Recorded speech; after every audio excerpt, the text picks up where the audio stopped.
watching the NCAA Women's Gymnastics on ESPN. It is senior day in Raleigh for the final home meet for this NC State Wolfpack team as they take on the Nittany Lions from Penn State, the University of Pennsylvania Quakers, and the Pioneers of Texas Women's.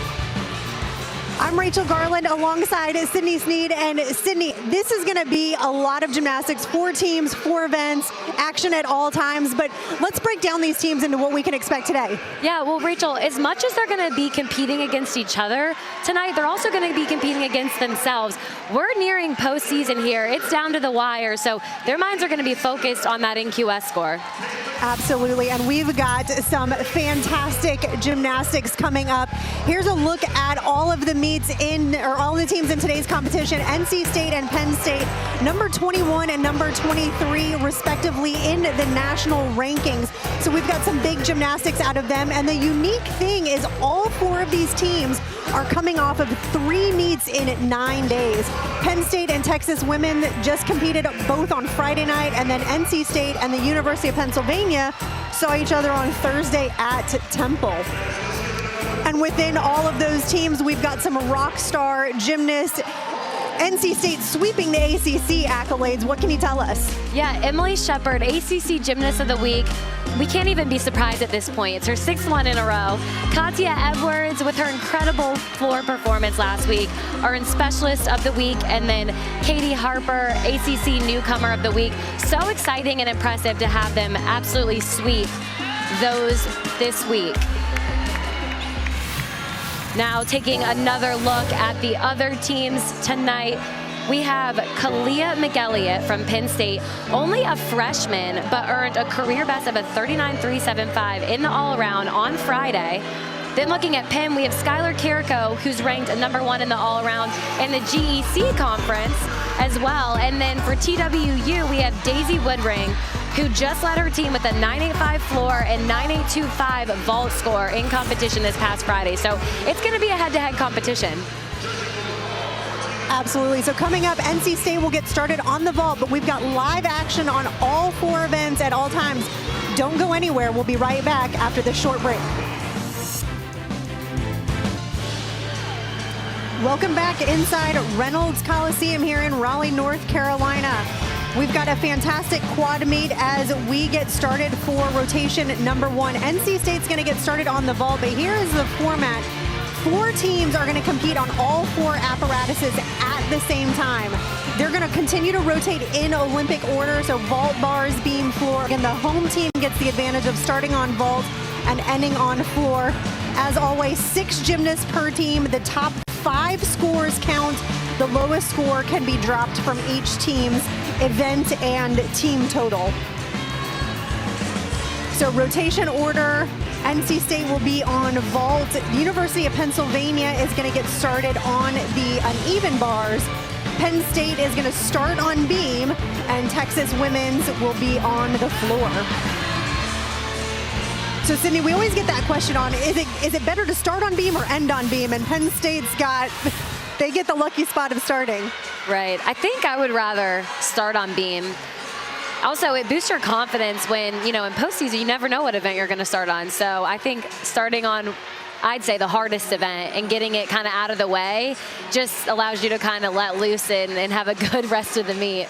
Absolutely, and we've seen a lot of quad meets as of lately as teams start to get ready for postseason, where postseason is not a dual meet anymore. There are multiple teams, sometimes multiple sessions. One thing, too, we talked to all these coaches about are that some people forget the gymnastics and the physical part is one thing, but there's a mental aspect that plays a role in postseason with being on podium or all teams going at once or the cameras in your face. That can make a difference, and you've got to, train like that and really be prepared for that. Yeah, I think one of the other big differences, too, is the corrals at postseason where your teammates can't be right next to you.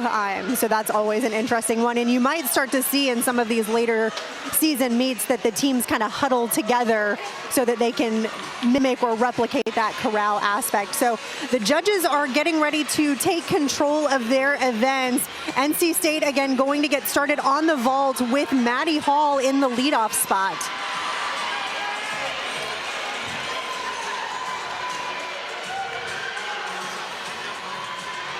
Maddie's been in this leadoff spot for quite some time now. Last week, actually the last couple of meets, she went 9.825 and 9.65. So really focused here on not only the dynamics, but those landings that have been critical for all of these teams. She's getting the rotation started with that. Yurchenko stuck full. That's exactly what she wanted to start off the meet. Moving right over to Texas women's.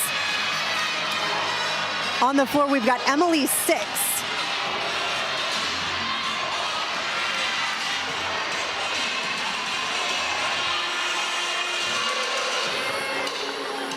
And there you see Penn State on balance beam. Ava Piedrita in the leadoff spot. Really nicely done acro series.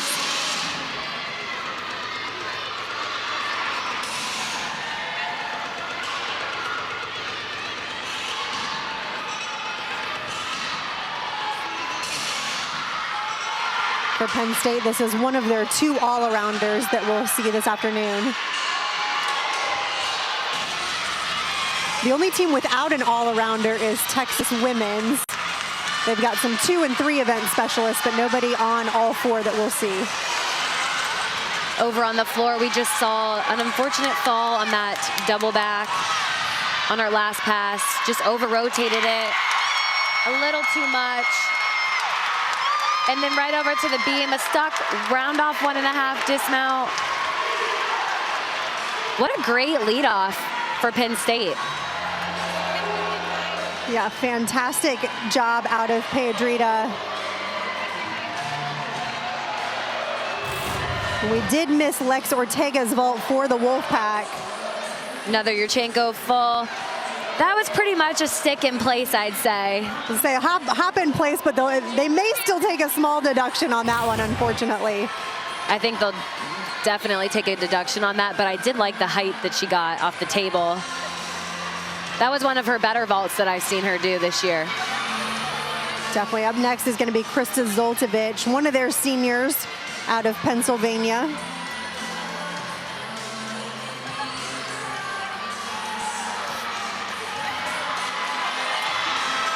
Another Yurchenko full.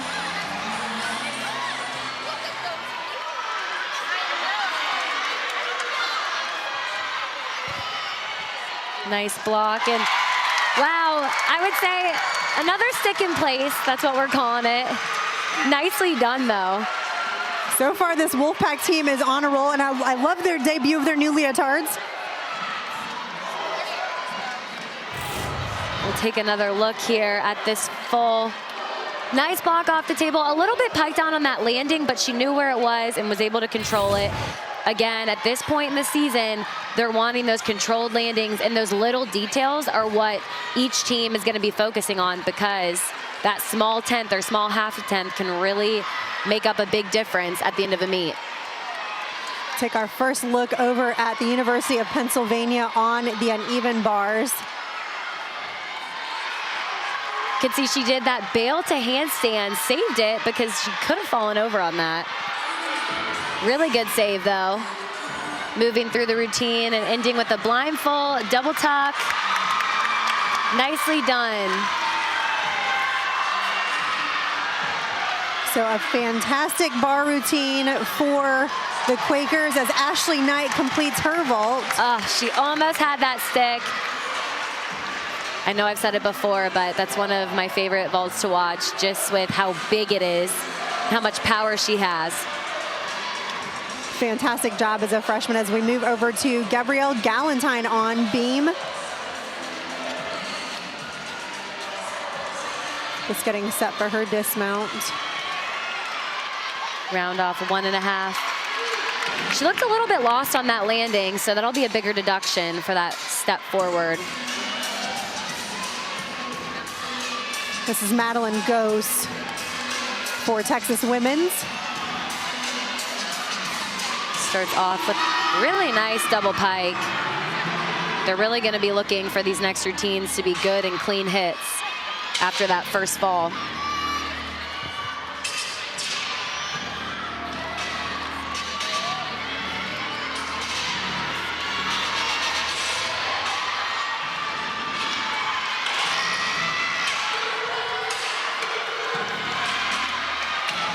Emily Shepard for the Wolfpack.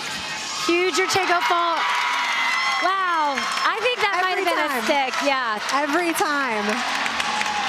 Notice the distance. Not only did she have a ton of height on that, but just the distance from the table to her landing, and she just absolutely nailed that. That'll be a big score for NC State.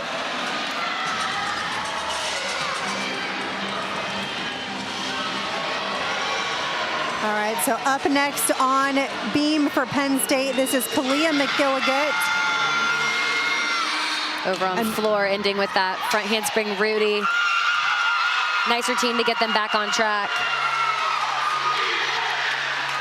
Zara Gazdak on the uneven bars for the Quakers. Nice blind full. Really high double tuck to a stuck dismount.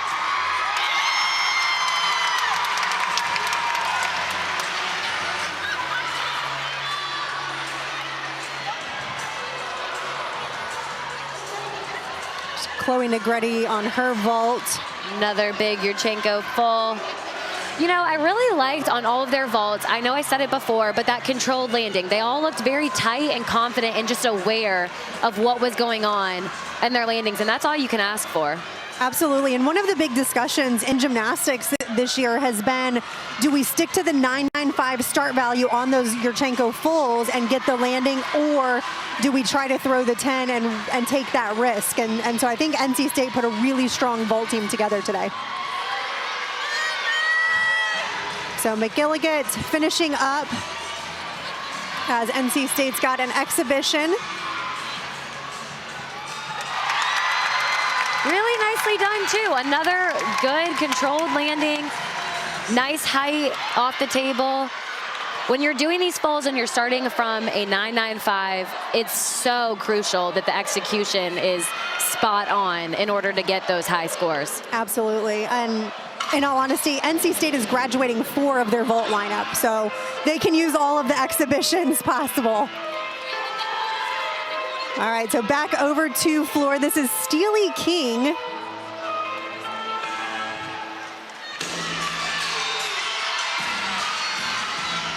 Starting off with a huge double pike. Looks like she kept her foot in bounds, but she did have a bigger lunge on that.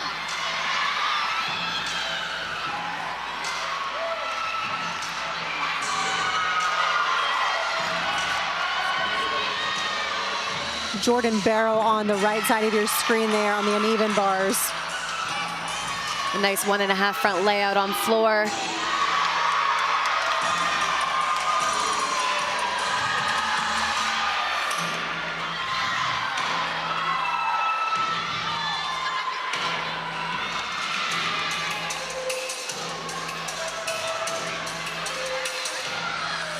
This is Amani Herring on beam for Penn State. She starts out with a nice front toss to a back handspring. One of the more unique acro series that we've seen. The left side of your screen, a floor just ended with a really nice, almost open double back, which is difficult to do as your last pass. She could have had a little bit more control on that landing. So Steely King last week a 9.8 for that floor routine.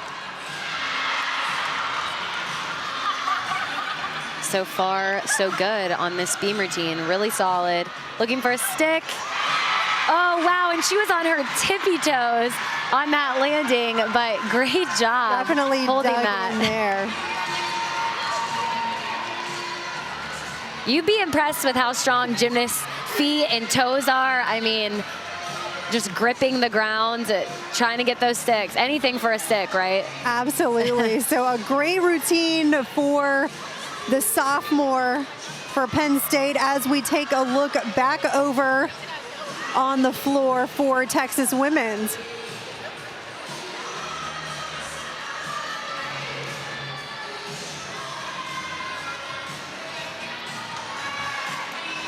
Right side of your screen there, Sophia Paris on the uneven bars. I love that bail to handstand, just the extension that she's getting throughout the bar routine. Double tuck, dismount, small hop backwards. But I liked the extension throughout that entire bar routine. Showing off those lines. So NC State is completed on their first event. We've still got one bar routine and a couple beam and floor routines left in rotation number 1.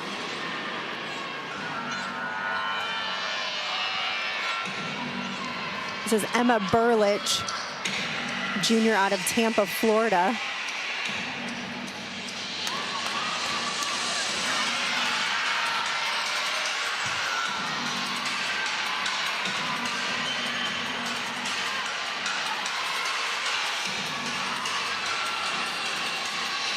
Bella Salcedo on beam for the Nittany Lions. Salcedo, also a junior out of Arlington, Texas. You could see right there on that first pass, she did a front tuck through to that double tuck.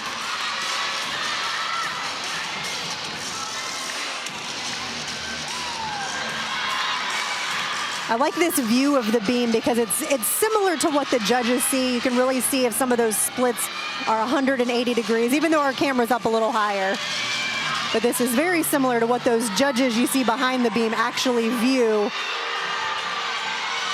when they're writing on their paper. Over on floor, ending with a double pike. She had to hold that double pike a little bit longer. One thing I think I'd like to see from Texas women's is just more sharpness on those landings, because they're great tumbling passes, but again, I think it would be less deduction if they were a little bit sharper. Absolutely. So a great job out of Burlich on that floor routine as we move back over to Penn on the uneven bars. Skylar Carrico. Beautifully done dismount.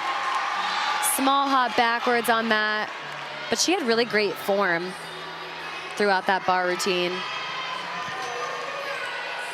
Let's take another look here at her dismount. You could see the full twisting double back right there.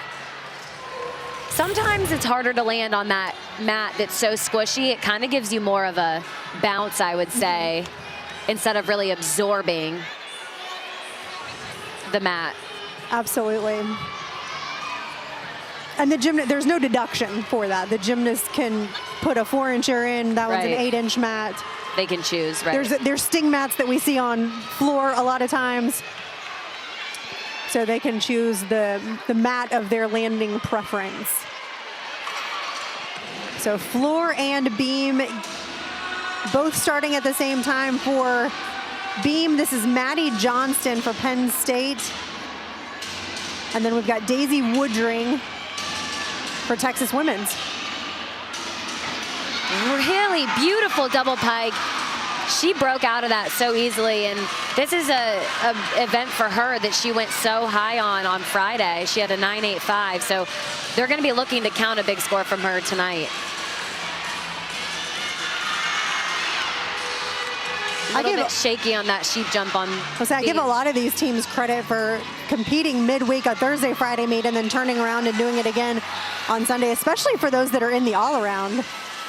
It really is so difficult, and since we're already in March, it really does wear and tear on your body too, as well as the mental aspect of it all. So really impressive that all these teams have been able to do that. We talked to the Penn State coach prior to the meet, and one of her reasons behind it was the last couple times they've made postseason, they've been part of the play-in to regionals, to where they do have to do 2 full meets back-to-back. Absolutely, and you could just see that double tuck to end that routine. I love the personality throughout, but wow, she nailed that, and that is going to be a high score. Fantastic job out of Daisy Woodring for the Pioneers.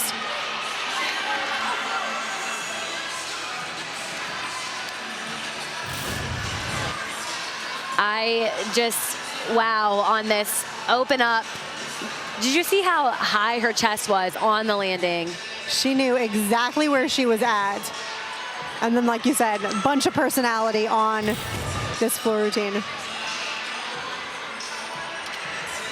So we've got 5 down, 1 to go for Texas women. This is an exhibition on bars. This is Connie Sue, one of the seniors out of Franklin, Tennessee.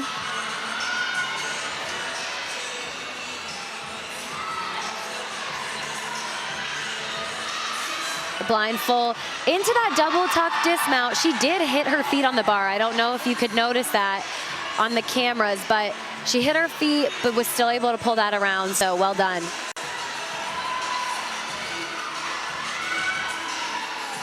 This is Ashley Mall for Penn State. Back handspring, back layout acro series, a little bit off, but saved it from being a bigger deduction.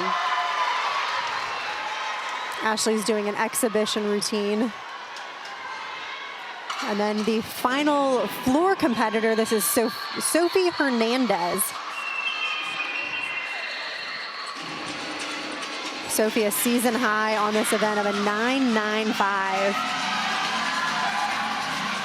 She starts with that front tuck through to double pike.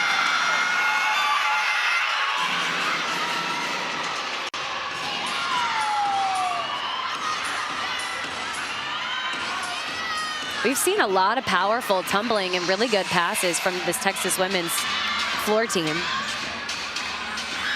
I feel like the level of gymnastics, like just the caliber of gymnastics across the board, even from some of the schools that you don't typically hear of, the level, the bar has just been raised so much.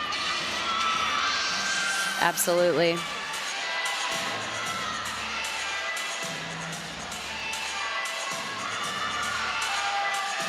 It's always good to see when programs are added to the NCAA, which again just gives more gymnasts the opportunity to keep competing. You can see she did that 1.5 front layout and did step out of bounds. So that'll be an extra deduction there.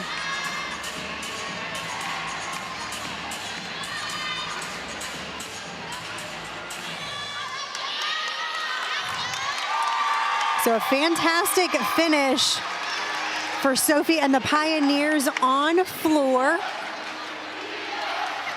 All the other events are completed, but I do believe we have one exhibition. So while we wait for the score to come in, we're going to take another quick look. This front tuck through to a huge double pike. And then right here, notice, nicely done tumbling pass. It was a little bit off to that right side, which cut off some of the distance that she had, which is why she stepped out. And for those that are new to watching gymnastics, the big thing with that out of bounds is that 1/10 deduction comes off of the average score. So if the judges calculate their scores, they come up with a 9.7, it automatically lowers to a 9.6. So that can make a really big difference in that overall team total.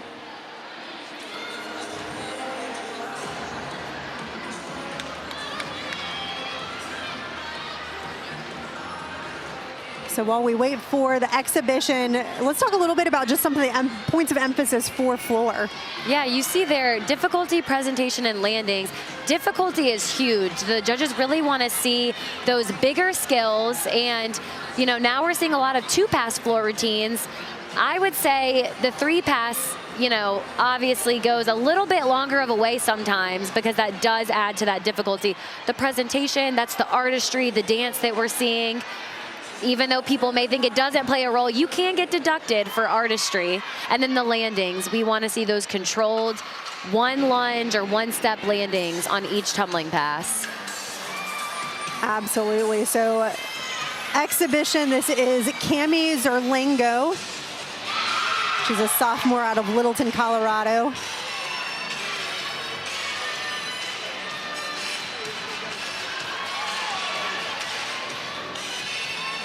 All these teams really, again, looking at what routines are they going to have to replace for next year. There's a lot of seniors, super seniors, the graduate students that got an extra year due to COVID, but that's ending. And so there's a lot of teams that are going to have to replace several scores over the next couple of years. Yeah, and we talk about these exhibition routines, which depending on the team, it's nice to have, you know, 7, 8, even 9 gymnasts in your lineup, but that's a little friendly competition that you have each and every day in practice, and that's what you don't see here on the TV screens, is that they're having, you know, a competition every day in the gym trying to fight for those top 6 lineup spots. And we actually talked to some of the head coaches that were planning to warm up 7, 8, even 9 gymnasts just a couple hours ago, and then was going to pick the best ones from those. Yeah, we've seen that a couple times, which is definitely an interesting way to do it. But a lot of teams, like you said, they'll warm up a couple and then pick the best 6 that day. Absolutely. So Cami Zarlingo finishing up on the floor exercise. That means we're 1 rotation down right now. NC State's got a fairly narrow lead, just a little over 2/10 in that, with Penn and Penn State both tied at a 49. We're going to take a quick break and come back with rotation number 2.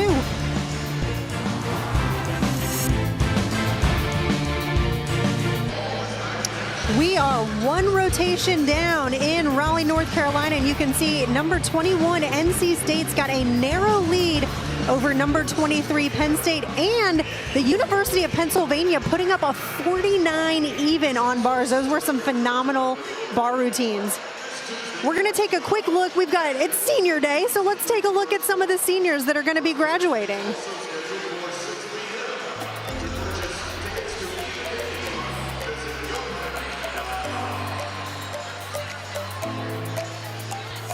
So Lex Ortega, one of the graduate seniors. I love looking at the baby photos. They're so cute. Makes me want to pull old photos out.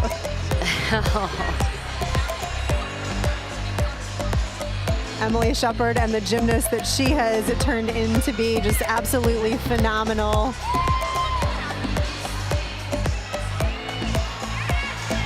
Madison Benson, who we got to see exhibition on the floor last week. Always so fun to watch. And then Brooke Connolly is the NC State student manager.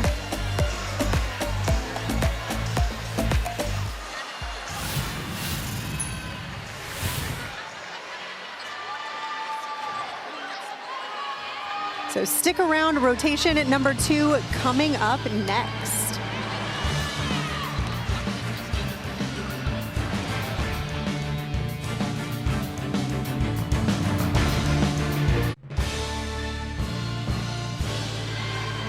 Welcome back to Raleigh, North Carolina. We are ready for action as the gymnasts finish up their touch period for rotation number 2. There you see there again the scores after rotation number 1, with NC State in the lead. Penn tying their season high on the uneven bars with a 49. And Penn State had that spot of starting on beam, ending up with a 49 as well. We're going to keep moving through the rotations, taking a look at the lineups. Texas women's going to be over on vault. And there you see, similar to NC State, 4 out of 6 of those lineup spots are taken by seniors. One thing I was impressed with that you just mentioned was Penn State starting on beam and starting with that 49 right out of the gate. That's just something to highlight. Absolutely. NC State moving on to the uneven bars. A good mix of their upper and underclassmen at this point, but being anchored by 2 of their seniors.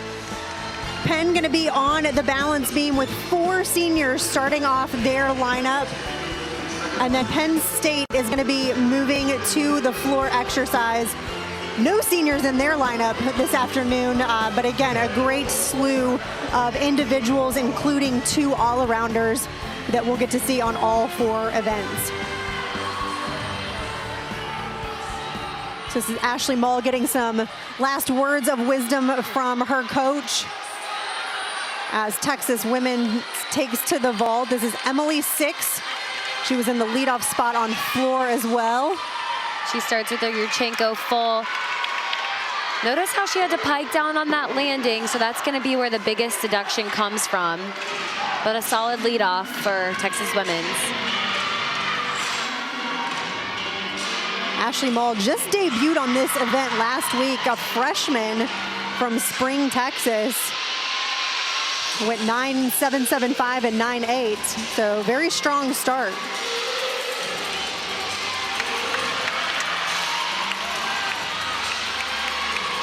Right over to the balance beam. This is Kirsten Belkoff.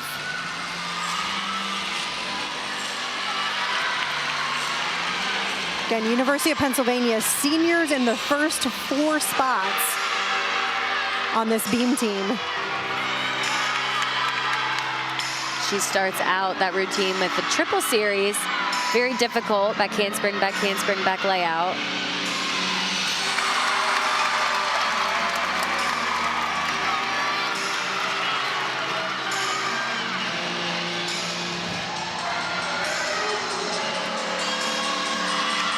Into another difficult switch leap sheep jump. So far, so good on balance beam. Over on floor. Last tumbling pass, that 1.5 front layout. You can see the jump she connected out of that, which adds more difficulty. But a nice solid start for Penn State. And then almost had that stick on beam, that 1.5. Trying to hold on. I've been really impressed with the sticks, though, so far.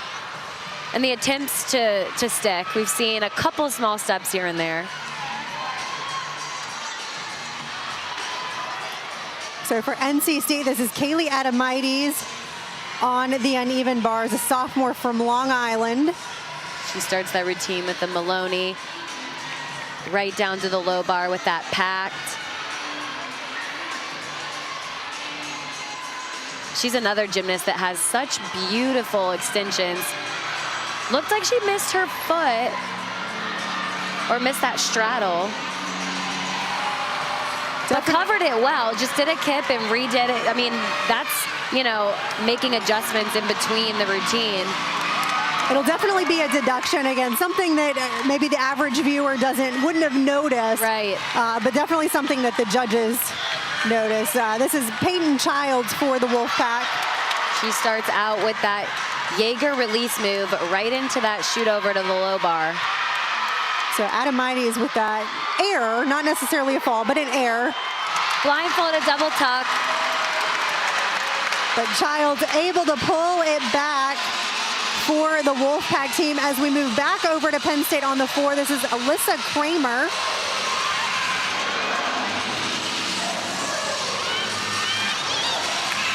Really difficult front handspring, double full punch front.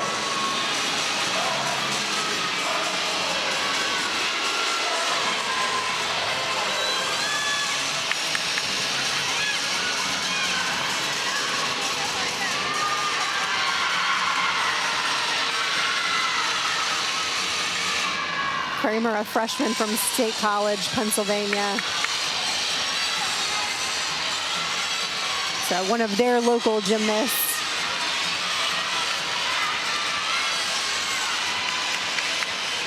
Sophia Isabel on vault. Huge Yurchenko full. Sorry, I believe that was Steely King actually on vault. Really nicely done vault though. Loved the amplitude and the block she got. Over on beam, we just saw another triple series, back handspring, back layout. I believe this is Sarah Kennefick on the balance beam. Not to be confused with Anna Kennefick, who's going to be competing right after her. We just saw on floor, that last pass was that Rudy into that beautifully done back handspring, back layout step out. Madeline Reed for the Wolfpack on the right side of your screen as Kennefick finishes up her beam routine. The Kennefick sisters, seniors from Charlotte, North Carolina. Then that dismount was a little bit short. Looked like her knee almost hit. She kept it from not hitting, otherwise that would have counted as a fall. So great save on that, but again, that'll be a heavy deduction. You saw Daisy Woodring on the left side of your screen there for vault for Texas women's. Take another look. She had plenty of height, just not enough rotation. She knew it as soon as she landed.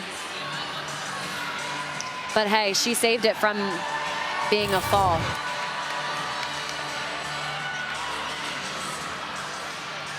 So final spot for Texas women's. This is going to be Caitlin Holland on vault, as Daisy Woodring puts up a 9.8 right before her.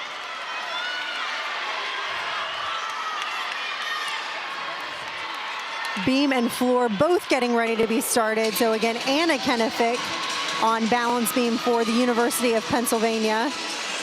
Really nice Yurchenko full. Didn't have enough control on that landing. That was a pretty significant hop backwards, but I love the entry into it. Just has to be a little more clean on the landing, and that'll be a high score. Ava Pedrita on floor for Penn State. She starts off with the full in. We don't see too many of those because of the difficulty in that skill. And then Katie Harper is going to be up next for the Wolfpack on bars.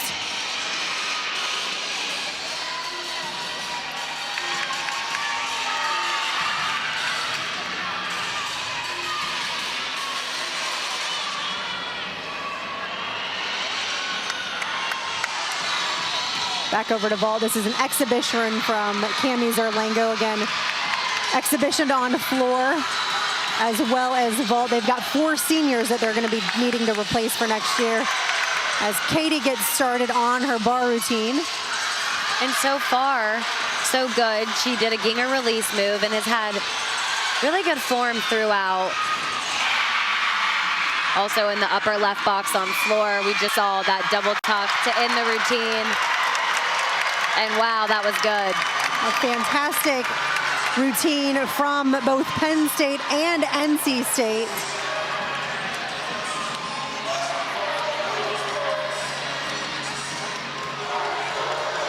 So Texas women's is complete on vault. Vault is always hard because it goes so quick, and then you've got beam and floor that take quite a bit longer. So Texas women's is through 6 plus an exhibition. We are midway through the floor lineup.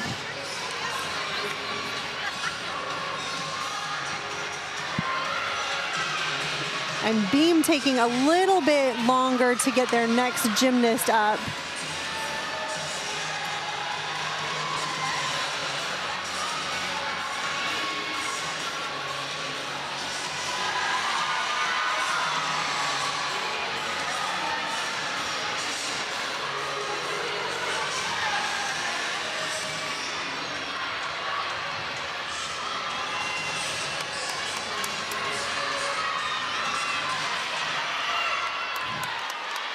So right back over to the floor. This is Amani Herring.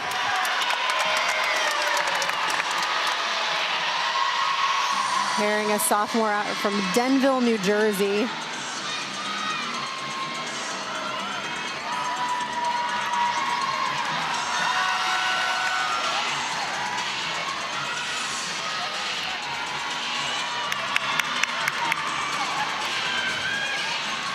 Getting ready for her first tumbling pass here.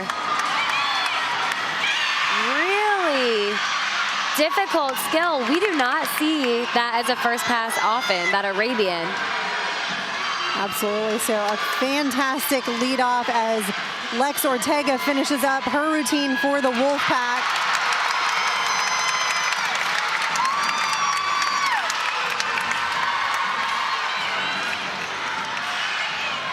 And then Anna Kennefic, you see on the top left of your screen.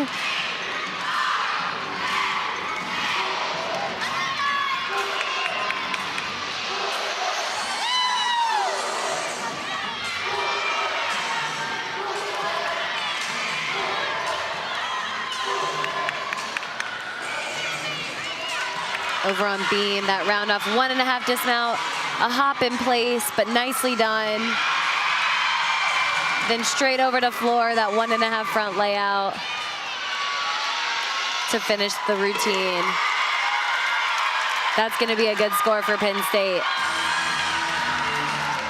What a great routine out of Herring on the floor exercise. I want to take another look at this first tumbling pass.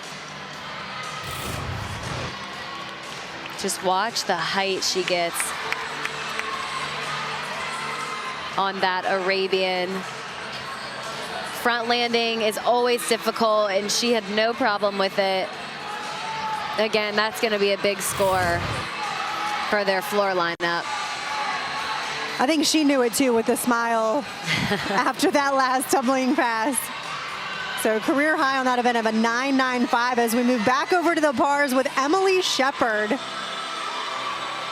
She's going to start this routine with the straddle Jaeger. Down to that low bar with her pack salto. NC State's really looking for a big score out of Shepard on this routine, and so far she could get one if she could get a stick right here on this huge dismount. Wow. Every time. A cold stick right there, and that's exactly what they were looking for. Every time. That career high just a couple weeks ago, a 9.975 on the uneven bars. It'll be close. I don't know if it'll quite be there, but pretty close as we move back to Kalia McElligott on floor for Penn State, and Campbell Marr on the balance beam for the Quakers. She starts off with the back handspring back layout acro series.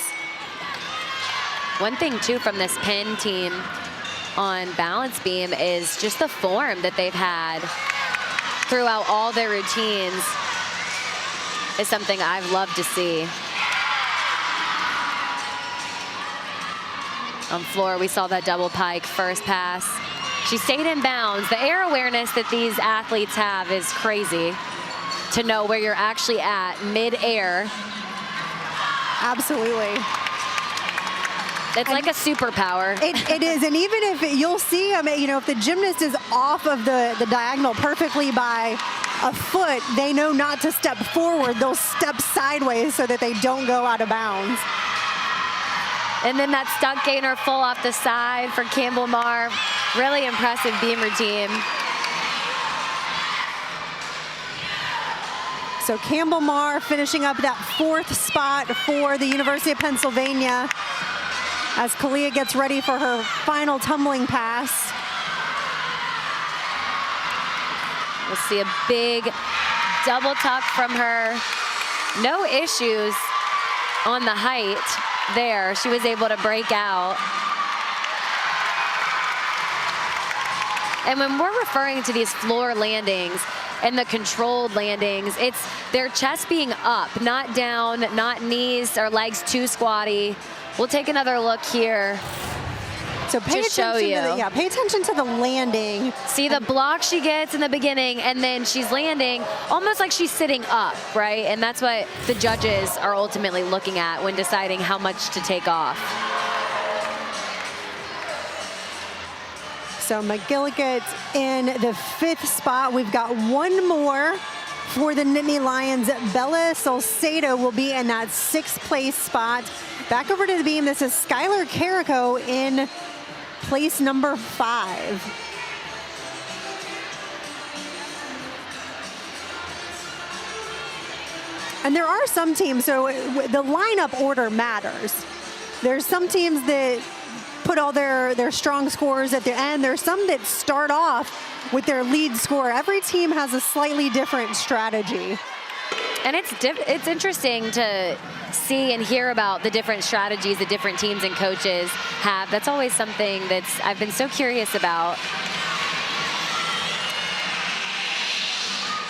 Wow, and a huge double front. Also, a difficult tumbling pass we don't see often. So I've loved just the variety in Penn State's tumbling. Super fun to watch. Like you said, you just don't see that often. Yeah, and that double Arabian we saw and the double front are those front landings, which are absolutely more difficult. Again, Skylar Carrico on the left side of your screen. Just a small wobble out of her acro series.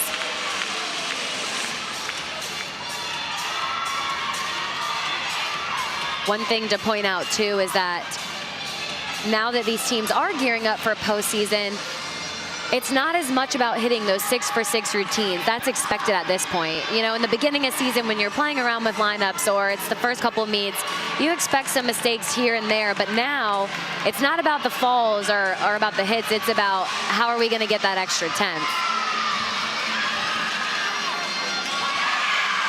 Really nice tumbling run there. And these meets could come down to a quarter 10th being the deciding factor, especially when you get into postseason. Absolutely. So Salcedo finishing up the Penn State lineup on floor at the midway point. We've still got one beam routine.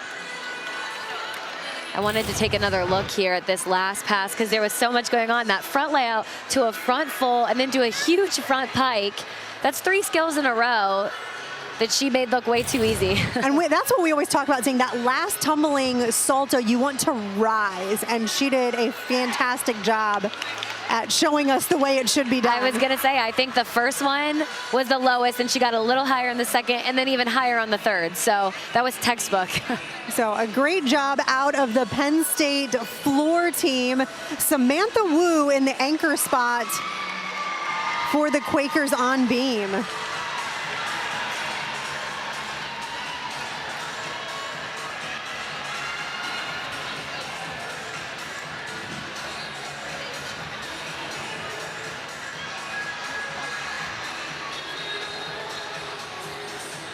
So University of Pennsylvania had an interesting order for their beam routine with 4 seniors starting off, so some of the more experienced ones, and ended with some upper or underclassmen. Your leadoff spot on beam is, in my opinion, one of the most difficult spots out of any lineup, but also any anchor position that you have is also difficult, especially no matter freshman, sophomore, junior, or senior, but freshman anchoring is also really impressive. Absolutely. So you saw the tail end of a judges conference for the last beam routine. So discussing Skylar Carrico's beam performance, and typically it's when they're not in range. So the judges have to be within 2/10 of each other for the score to actually be averaged. If they're outside of that 2/10, then they have to come together and figure out why, essentially. So they got it taken care of, and now we get to watch the sophomore anchor this University of Pennsylvania beam team.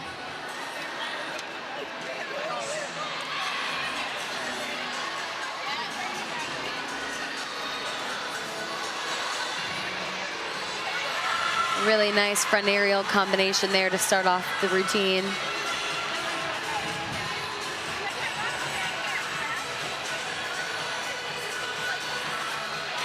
I loved how graceful that back handspring back layout was. She was so light on the beam and on her toes all throughout.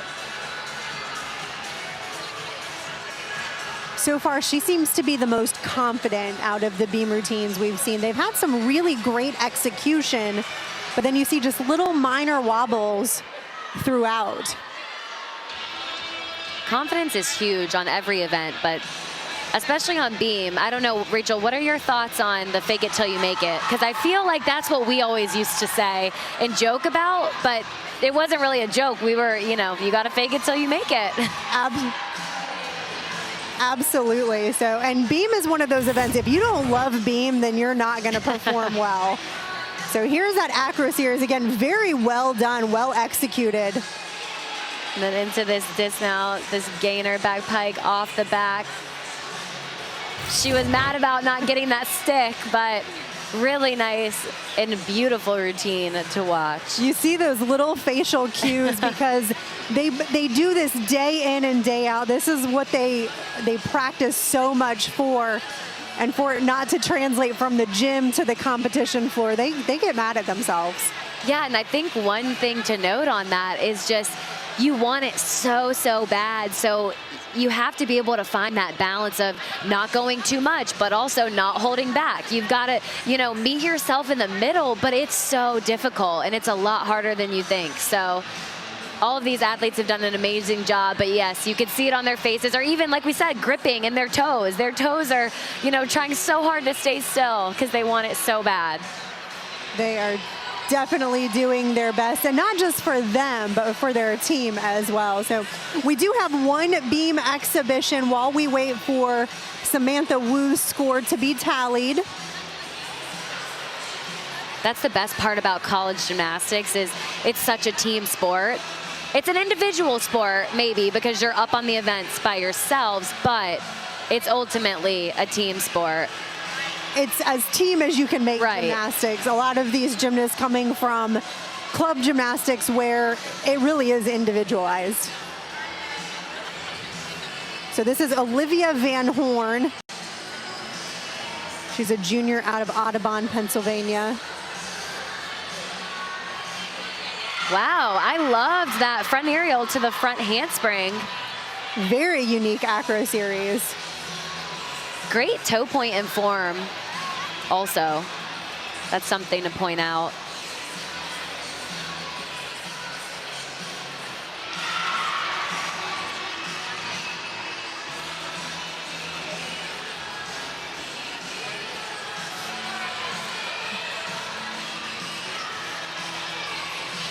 When the judges are looking too, you can tell during the routines, when the form is really good, it just looks better, right? And sometimes Absolutely. Form can be harder to teach. So I would always prefer a clean, more basic routine that just looks really pretty over a routine that you're packing with difficulty, but your form is all over the place, right? Absolutely, very well said. Very well said. So the cleanliness has something to do with it. So we are midway through. NC State still in the lead, but narrowly. And again, many don't say that the meet doesn't start until you get to beam, which is where NC State is headed. So stick around for the third out of 4 rotations.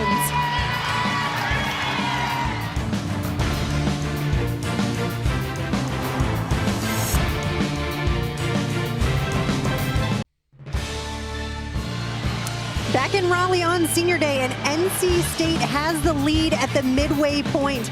After 2, we've got a close matchup between NC State and Penn State, which is what we were expecting, with University of Pennsylvania not far behind, and Texas Women's having a great show out as well. So right now, and throughout the broadcast, we've been talking really about the national qualifying score. So that's how all these teams are ranked, 21 and 23 with NC State and Penn State. And you can see how they actually break that down. So you're going to take your top 6 scores. 3 of those have to be away scores. So for everyone except NC State, today's going to be an away score for them. Grab the top 6, the other 3 can be home or away. You drop the high score. Right now, NC State dropping that 197.575 they had a couple weeks ago, and then averaging the other 5.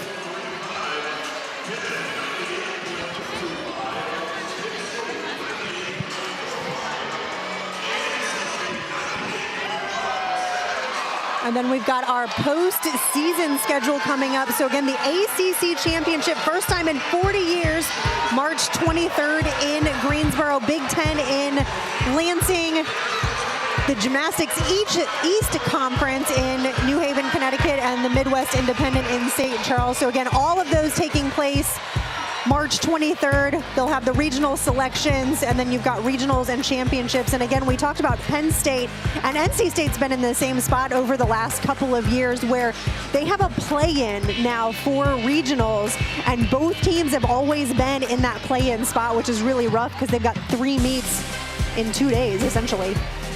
Right, and that's why we talk about how much each 10th matters and how those execution and those landings and those details really play a role in these postseason meets, in the regional selections, and where they're going to go, and the chances that they get to make it to the national championship. So that's something to just be aware of as well. Absolutely. So we will be back with rotation number 3. Don't go anywhere.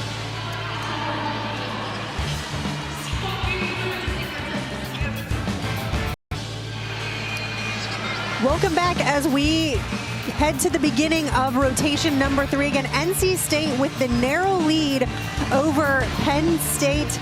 followed by University of Pennsylvania and Texas women's. NC State going to be on balance beam for their third rotation, where they put up a high score of a 49.425 just the other day. So Penn State going to be on the vault. There we've got a great look at the lineup with the two all-arounders, Kalia McGillicuddy and Abra Pedrita, anchoring on that rotation. Texas women's over to the uneven bars after a great vault lineup win, anchored with, again, their senior Caitlin Hoyland. NC State's beam rotation anchored by that triple threat in three of their graduate seniors, so tons of experience coming in on the back half of that Wolfpack team. Again, coming off of a season high over 49.4 just the other day. And Pennsylvania will be on the floor exercise. Again, a fantastic lineup, great mix between under and upperclassmen as they look to hit that 49 barrier on this event. So the team touch is done. The judges have taken control of their events, and Penn State's going to get started on the vault with Jessica Johansson. She starts out with that nice Yurchenko full. Great landing on that. I would have loved to have seen a little more height off the table, but again, a solid vault. Meg Adler for the Wolfpack on beam, the sophomore just down the road out of Chapel Hill. Beautiful back handspring, back layout, acro series. Texas women's on the uneven bars is Lainey Hunt. And an unfortunate fall from her on that release move.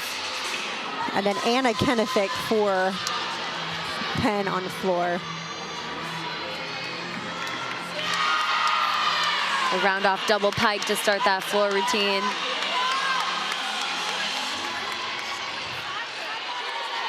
Always tough to get back up after a fall on the uneven bars, just the momentum. Sometimes we see athletes having to redo the entire bar routine to get that bonus and credit for whatever skill it was that they missed. Nice handstand on top of the bar, though. She held that for a couple of seconds.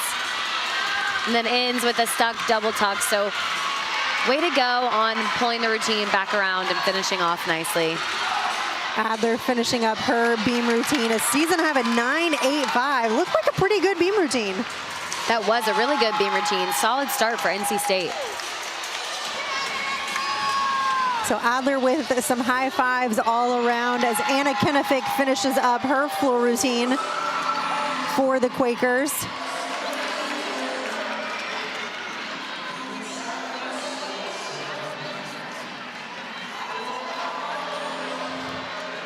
So Kalia McGillicuddy for the Nittany Lions on vault. Really nice block on that table. That's going to be a solid score for Penn State.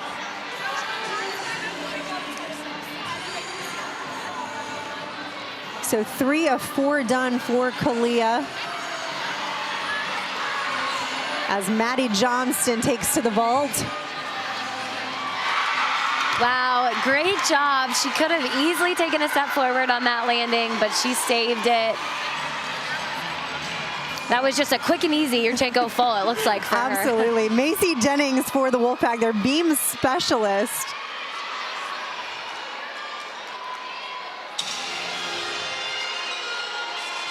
Zara Gazdeck for the University of Pennsylvania on floor. And then for Texas women's on the uneven bars, this is Cami Zarlengo, who we've seen exhibition a couple of times. She's really going to be looking to get this team back on track for Texas women.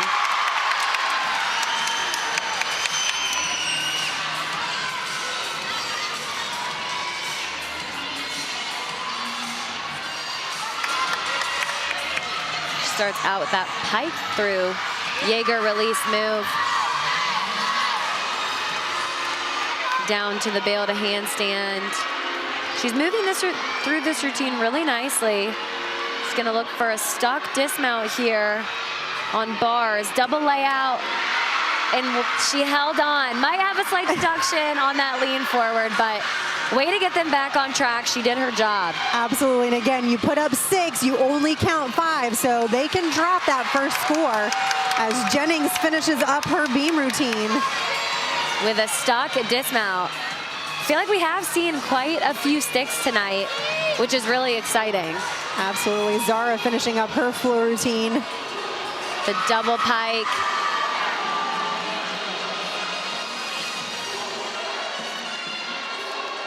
So Pennsylvania looking for that 49 on floor. The last couple of meets just under at a 48.825 and then a 48.925 on Thursday. Over on vault, Amani Herring. Another Yurchenko full. Slight pike down on that landing, but great distance from the table.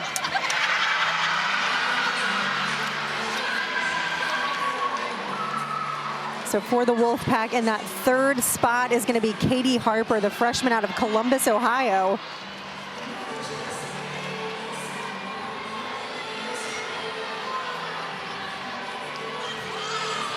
Bella Salcedo.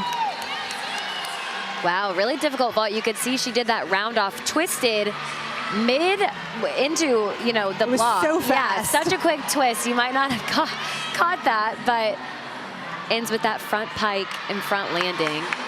Leah Gilmore for Texas women's on bars. Again, while Harper's midway through her beam routine. On beam, that really graceful back handspring, back layout. We got another stick on bars on that double back dismount.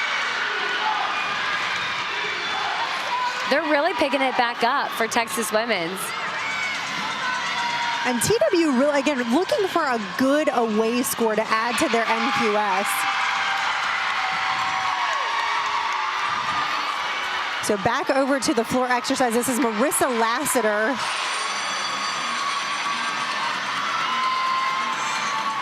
On beam, we saw Harper do that front toss. No problems there. Now this dismount, front full. Wow, and she stuck it.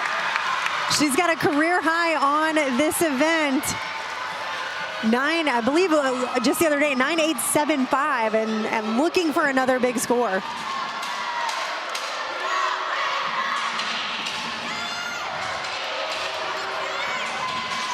Ava Piedrahita for Penn State on vault. Wow. Another very quick Yurchenko half on front pike. That was one of the prettiest vaults we've seen today. She made that It definitely was. Like she I loved just your dropped. reaction. Yeah, your reaction. That was a raw reaction. Wow. Lassiter on the floor with her team in front, just doing all the choreography.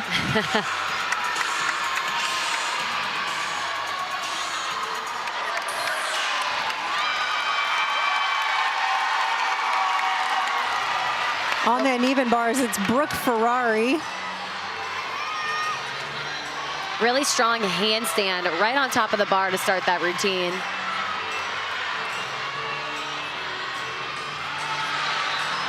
And so far, she's flowing through this routine really nicely. So we've talked about some very unique skills. Lex Ortega with her unique acro series coming up. Wow, that bar routine was also a stuck double layout dismount. Just incredible form throughout, something that the judges are really gonna like to see. Texas women's a 49.125 as a season high on floor, and they are putting up some big numbers. Absolutely, we just saw, like you mentioned, Lex Ortega do that difficult back handspring into the Anodi as her acro series. And she's been rock solid on this. I know in the past she's had a couple of issues, but so far since we've watched her, I have not seen any.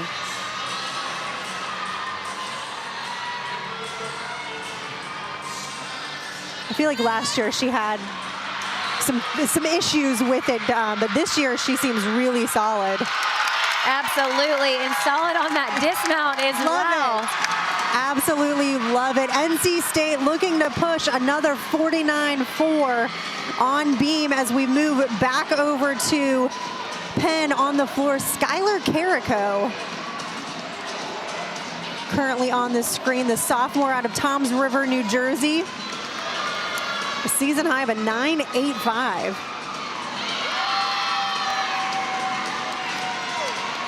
She started out with that 1.5 front layout.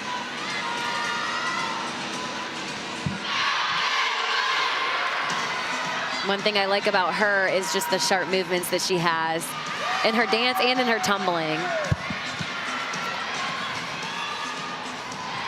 Looking like she is having a ton of fun as Caroline Bounds gets ready to finish up her bar routine. She ends with that blindfold double tuck. Oh, just over-rotated on that landing. She had enough height and it seemed like enough power, but sometimes when you're doing those double tucks and you're grabbing your legs, you pull a little too much. Just held on a little too long. And I was thinking throughout the routine, I was like, this is gonna be great. They can drop that first score. And I thought too early. Yeah, unfortunately, they'll have to count a fall. But over on floor, nicely done, double back to finish off that routine. So Carrico wraps up as Emily Shepard mounts the beam.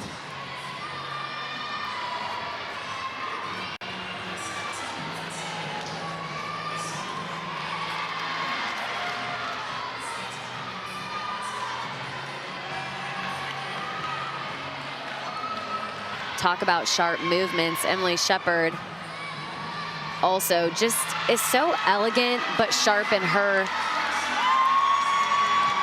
dance movements and in her skills too.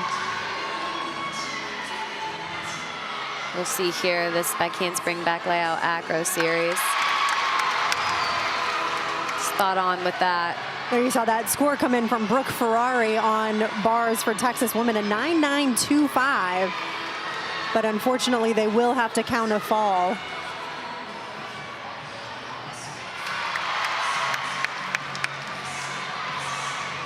You can see the confidence throughout this beam routine.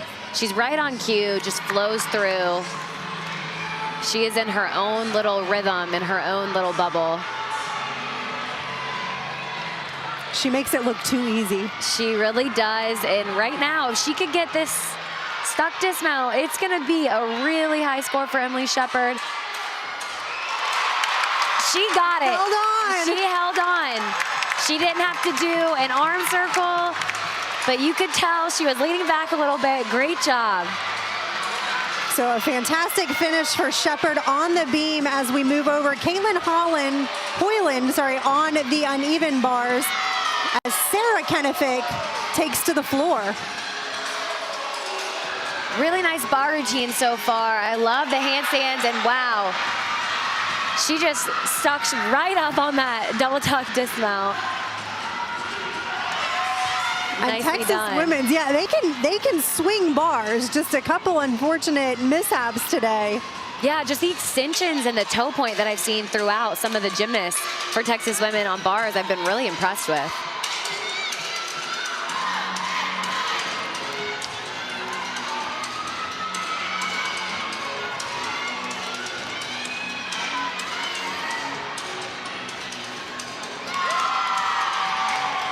She ends with that front double full, which is another really difficult skill.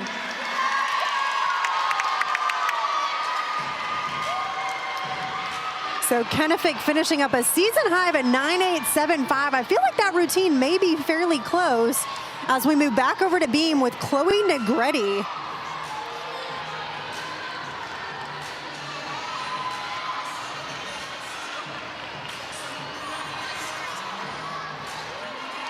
Really nice front aerial to back handspring. This is an athlete that you want on your beam team, on your team in general, but on your beam team, just because of how fierce of a competitor she is. And I mean, look at her up there. It's like an intimidation, but also in the best way, that she just looks like she's gonna attack the event, and she does it every single time. And again, NC State already put up 5 for 5 on beam. So Chloe can just kind of leave it all out there as we have an exhibition on bars for Texas women's. A nice high Jaeger release move over on bars.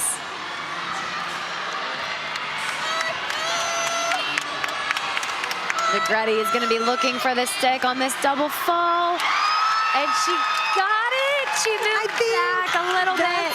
That's the hard part, is that she has to hold it for 1 second. So was that the 1 second? I think last year it would have been a stick, but this year with the new rule, I think that's going to be a little deduction, but that does not take away from the gorgeous beam routine that Absolutely. she just did. Let's see again. We'll take another look. I think I can count to 1, but you can tell she's still moving.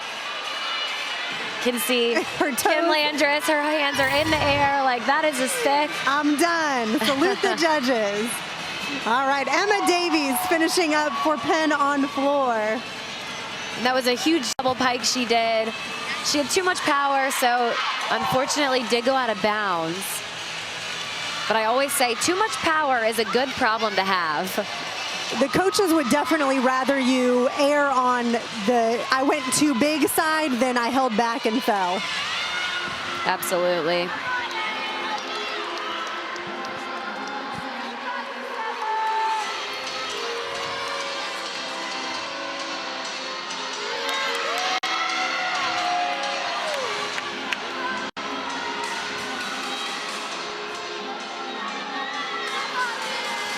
So, exhibition by Maddie Hall for the Wolfpack.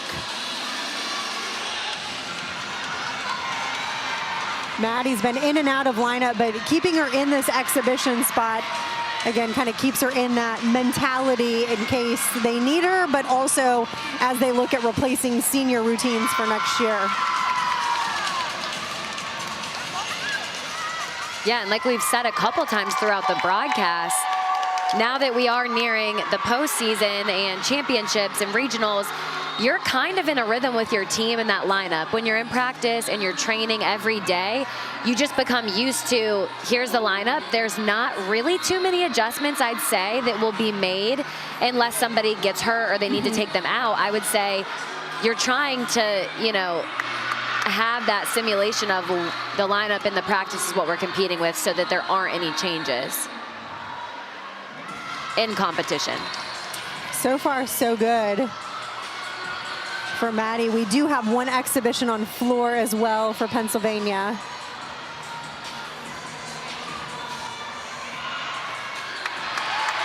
Just a small hop on that landing out of Maddie, but NC State's beam team just put up a big number. And we've seen them do that all year. You know, they have just continued to climb and peak at the right time. A lot of coaches, I think, will say, we just want to peak at the right time. And what that really looks like is you want to be having those high scores when the NQS is starting to count, and obviously at your regionals and championship meet. Absolutely. You definitely want your gymnast in the best shape with the most confidence. Right here at the end of season, most of these teams only have 1 week left until that conference championships, and then after that it's regionals, nationals. That's when we used to say, hey, now you're on autopilot. Yes. Like, you've done the work, you've done the training, you're strictly on autopilot, and that's what we used to say when I was competing. That was the motto. Which you should be. Yeah, exactly. If you don't have that skill by now, you're not getting it. No. You're not getting it in season. Work on it for next year. All right, so in the exhibition spot, this is Marigold Garrett, a junior out of Sherborne, Massachusetts.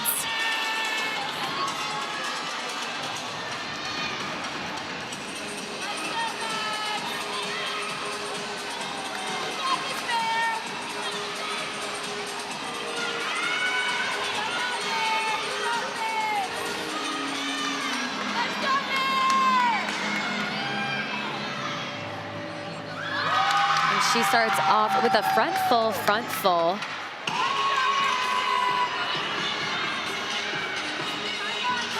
I like that combination.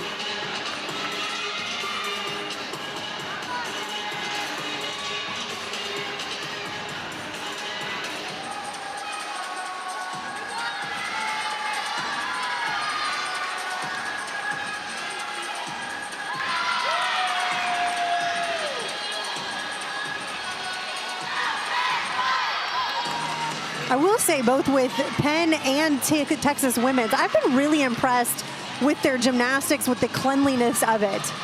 That's one thing, yeah, that we were saying earlier is it's hard to teach good form. It's doable, but it's just more difficult. And I've loved, like you said, just the execution and the cleanliness that we've seen throughout. And that's something that the judges really like as well. Yeah, some really great gymnastics out of all 4 teams. So that should wrap up rotation number 3. There you see NC State still in the lead, extends it by just a few tenths. And we're gonna take a quick break while we get ready for the 4th and final rotation here in Raleigh.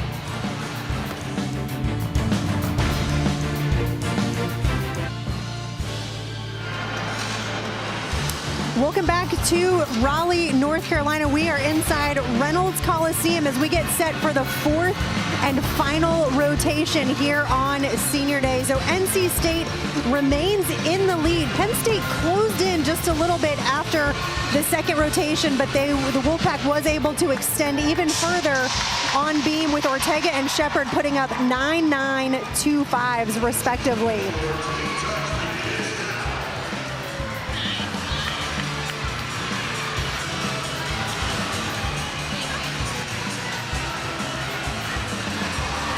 Here's a quick look at the team snapshot again. NC State in the 21st spot. So they're looking to drop a 196 score. That's a road score. So again, improving on the NQSs. Penn State, Pennsylvania, and Texas women's, again, all looking for a good road score so that they can drop whatever that lowest one is right now that they're counting. You can see 4 different conferences represented here, which is always fun. And again, Penn actually ranked in the top in the GEC.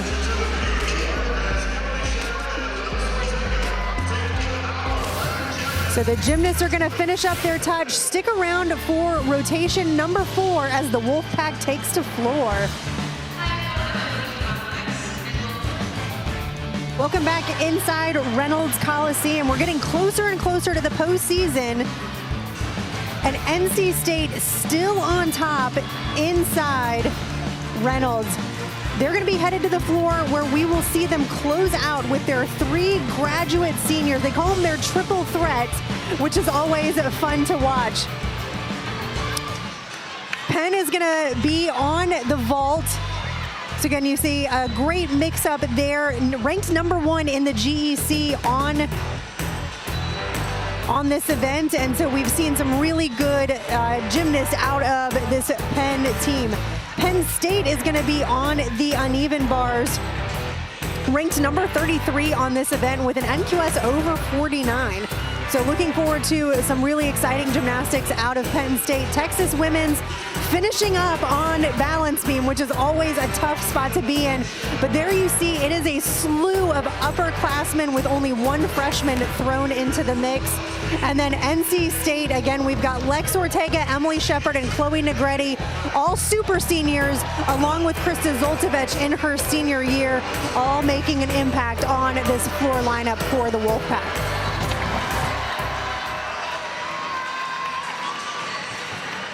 So we've got some great gymnastics in this final rotation. Again, always excited to see what these teams are going to put up, especially as they come off. And they know it too. Their bodies know it. This is the final rotation. Now they get a little bit of a break. None of them have a dual meet coming up. Yeah, it's like they can take a big breath almost because they've had so many meets back to back. Absolutely. Some of these teams only practicing once or twice this past week. You can't really work on anything. Right, but that kind of goes into the point of the autopilot. You know, at this point, not ideal on your body to have meet after meet, but mentally wise and skill wise, it's just like you could do it in your sleep. And some of them, even when they're practicing, they're doing inner squads or mock meets just to keep that momentum going. So we are going to get started on beam. This is Emily 6 for Texas women's. And starts out over on vault to the right with Penn, a stuck Yurchenko full. Absolutely. Isabel Song in their leadoff spot. Jessica Johansson for Penn State. She starts off with that Tkachev release move down to the low bar with that pack salto. Notice on beam, there was that front toss, and she tried to do that jump out of it. It was a little bit off. So I'm not sure what the judges will deduct for that combination. But we got a double layout stick over on bars. Landing. So beam and bars hitting those landings as Katja Edwards leads off the Wolfpack floor team. Katja made her debut just a couple weeks ago on this event and hasn't, I'm gonna knock on wood now, but has not scored lower than a 9.8. That's something too, when your leadoff is scoring a 9.8 or higher, that's setting up the rest of your lineup for high potential scores. And that's ultimately the job of a leadoff, right? Is to hit, and even better, to hit with a high score. So Sarah Kennefic on vault for Pennsylvania.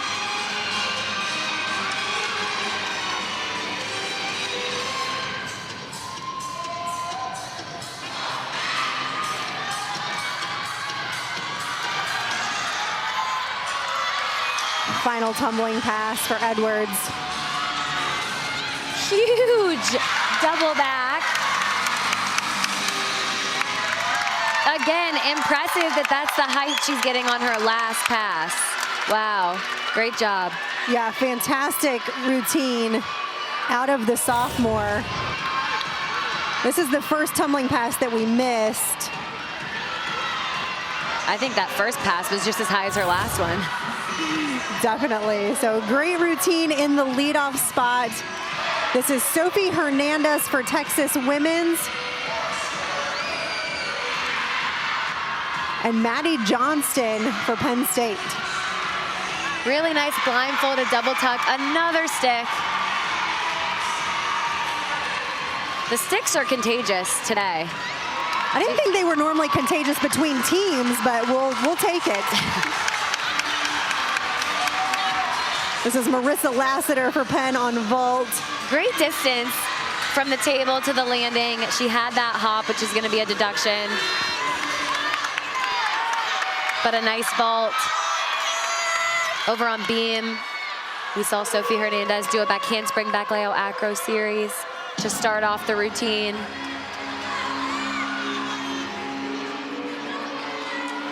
So Lex Ortega. Then into the back handspring, 1.5. Small hop forward.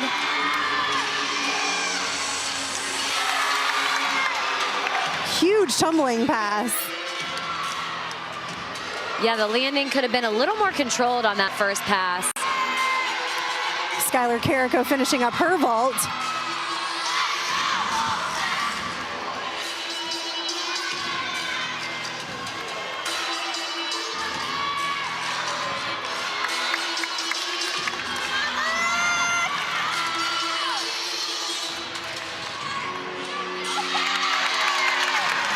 Ortega actually out of the floor lineup the last couple of weeks, but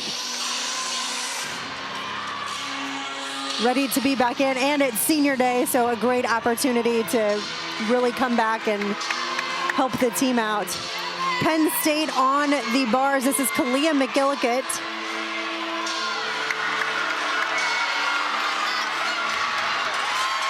She's moving through this routine really nicely. On floor, ending with that front layout, front full. And then over on bars, another nice routine. Well done. So fourth rotation is well underway, and these teams are fighting till the end. On the balance beam, Daisy Woodring. It's so loud in here too. The crowd is so energetic. I feel like my head's just going left to right. Kirsten Belkoff for Penn on vault.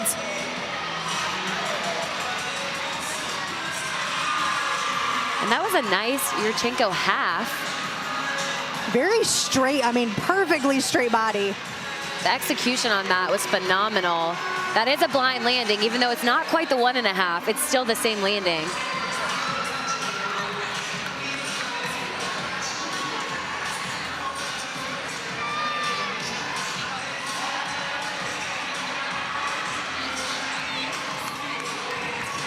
So Woodring finishing up her beam routine. Round off 1.5. Didn't quite get the stick, but I loved how quick that cover-up was. Definitely just the tiniest of hops there as Krista Zoltovich gets ready for her floor routine. Again, Zoltovich, one of the seniors that will be recognized at the end of the competition. Back over to bars, Gabrielle Galentine. We saw that Maloney down. Wow, another stock dismount for Penn State. They are fighting till the end, that's for sure. They absolutely are. I loved that bar routine. Just the form and the toe point throughout.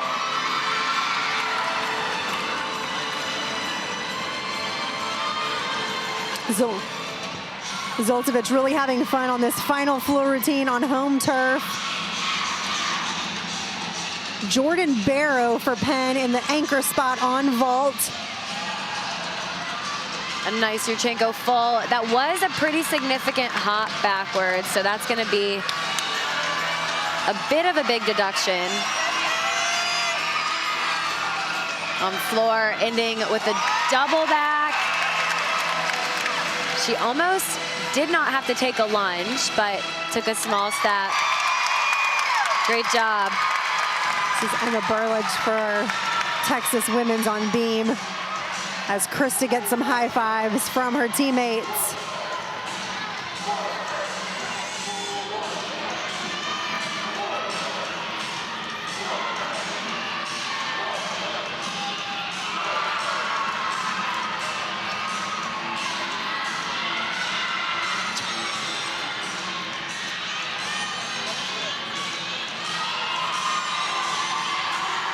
A front toss combination.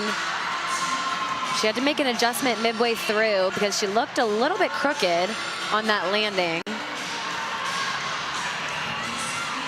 But then ends with the back handspring gainer full off the side. So excellent job for Texas women's on beam. As we move back over to the uneven bars, Ava Piedrahita. She starts with that Maloney down to the pack salto.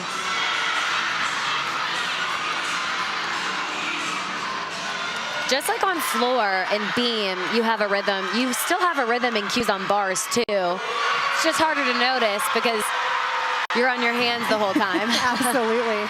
Ashley Knight for the Wolfpack. She's been someone that's so fun to watch, just full of power, and you'll see it right here. Starts with a front double full. I remember the very first home meet for NC State and watching her, and she was so timid and very shy, and now it is a performance. Yeah, she's broken out of her shell so much. That's one of my favorite things to watch with all these athletes, just seeing the confidence over the years, even over the meets that they have. And it can be really tough, especially as a freshman, because in club gymnastics, it's not about the performance. It is, but it's the execution. In college, it's a show. You've got an audience to perform for. That was one of my favorite parts about college, though, was floor and the performance, and honestly, the crowd that gets into it. Your teammates are on the side doing your routine too, but all around you, the atmosphere is really what gives you that adrenaline. There's no better feeling, truly. Getting ready for her last tumbling pass. Huge. Rudy, and she's supposed to do a back layout step out of that. She is, yeah, almost didn't have the rotation. Yeah, didn't have the rotation and missed that punch a bit. So we'll see what the judges take off on that. So Steely King on beam for TWU. Unfortunately came off on her acro series. So Texas women's already counting a fall from the uneven bars, hoping that this will be the only one on beam.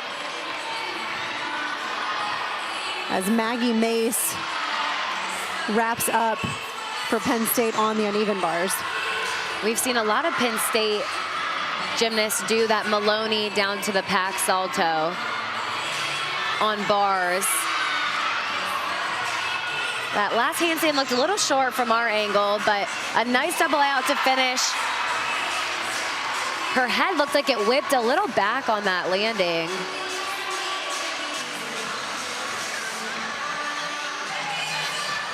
So not the beam routine that Steely King wanted, but again, she's still got her teammate Kaylin Hoyland that can pick everything back up.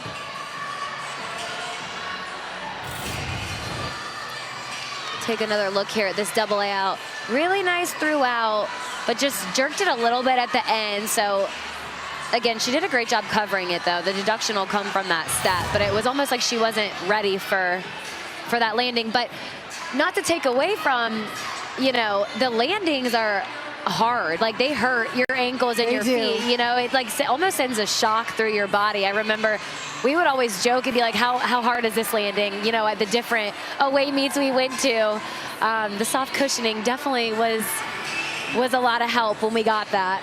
Absolutely, and there we can see Emily Shepard and her all-around total so far this afternoon.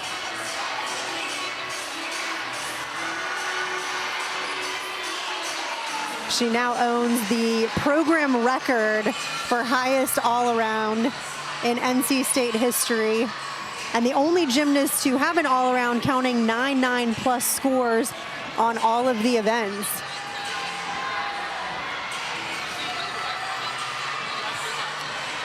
But yeah, you talk about those landings, and again, we see a lot of that on floor where they use the extra sting mats and that kind of thing to help relieve and alleviate some of the shock on their landings. I remember going from practice to like a hard basketball floor, essentially with mats on top of it, and that first meet is killer.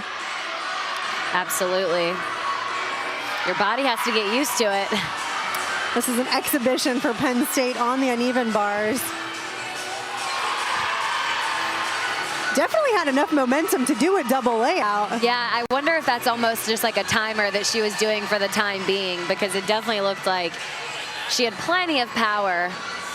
So we've got a judges conference on floor and really discussing, again, that last pass out of Ashley Knight where she was supposed to do the layout step out, ended up doing a tucked-ish step out. Right, it'll be interesting to see what they do take on that, because that is part of that combination pass, like we mentioned, and so not having that. She did do the combination, but the second skill wasn't. I don't know if they would count it as a skill. I don't know if that is a skill in the code of points. Right, okay, let's take another look. Yeah, let's look at this here. So this out of the punch Rudy right here. You can see how she's bending her legs. It's supposed to be straight legged, which is a layout step out. I don't know that that is an actual skill in the code of points. So if it's not an actual skill, then you have to question, does that count as a combination of the two passes? And then does she have enough bonus? Does she have the right, is that her two salto like tumbling pass, which is a special requirement? There's a lot more that goes in. It's like a domino effect. It really is. And we had a judges conference on beam as well, but Madeline Gose is ready to finish up for Texas women's.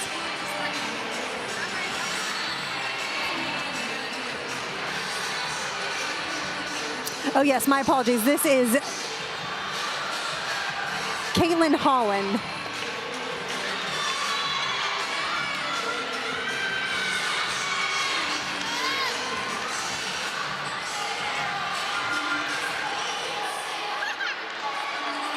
Front aerial. You could see she was a little bit off on that uprise after the front aerial, but made a good adjustment. Still got the connection. Again, just kind of a little little wobble in between, wiggle. You'd be surprised if we watched balance beam from the front end of the beam, you would see majority of these athletes being so crooked and off, and they just cover it so well, you'd never know looking at it from the side. Extremely impressive. And ends with a stuck dismount. A great routine out of Caitlin Hoyland as Texas Women's finishes up. So Emily Shepard ready on floor. The judges came to an agreement on Knight's score. We're gonna see some huge tumbling right here. Starts with a double pike. Dropped out of that like it was nothing. Emily definitely has those cat-like reflexes where she knows exactly where she is in the air at any given time. I think you hit it spot on, cat-like reflexes, and that's something you have to have as a gymnast.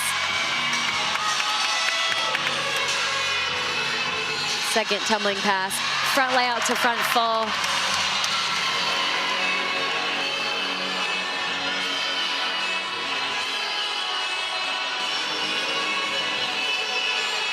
Again, if you look at the top part of your screen, you can see all of the teammates doing the dance with her. So not only do they know their floor routines, they know everybody else's floor routines. This is gonna be a big tumbling pass coming up for her right here. She can get a stick. And she stayed in bounds.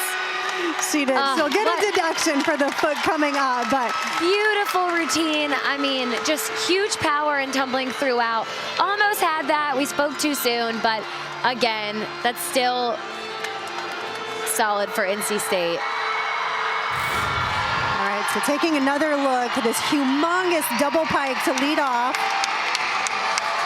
Again, she just dropped right out of that on the landing.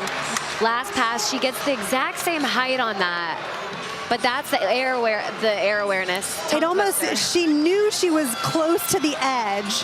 Right. It traveled backwards more than she typically does, and so instead of taking a big lunge and going out, she took that small step, which didn't quite get her to where she needed to be.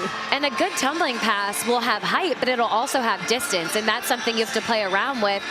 When you're tumbling across the floor, you don't have unlimited, space. So all those things play into each tumbling pass.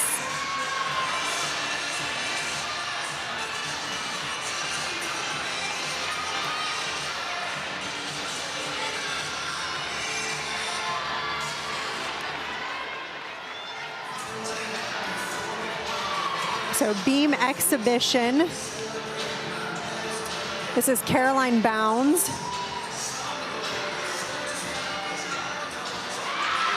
A beautiful back handspring, back layout, acro series.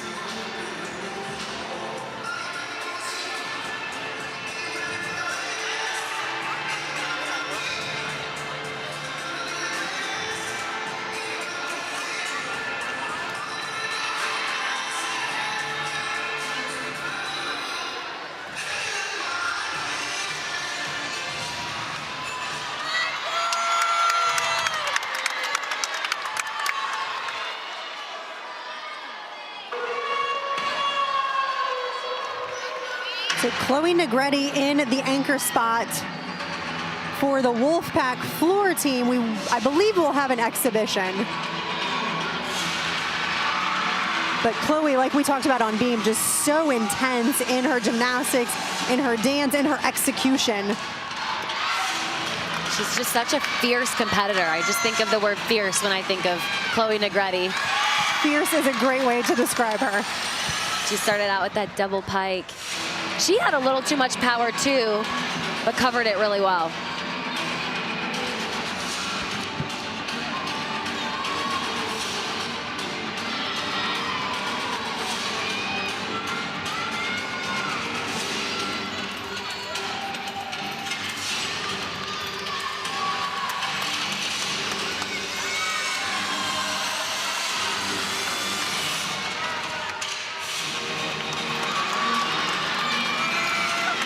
next tumbling pass, front full to a front layout.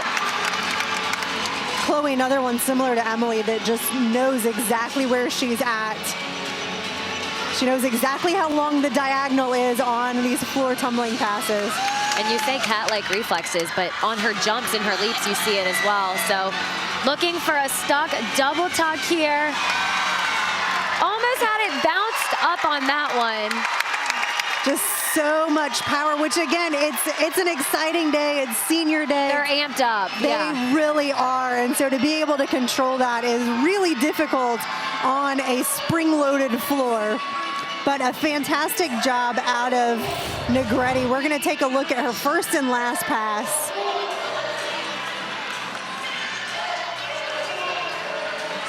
Right here, she opens with a big double pike. I mean, wow, she saved that. She could have gone out of bounds easily or taken a couple steps. I kept that front foot down, and this one just that bounce back.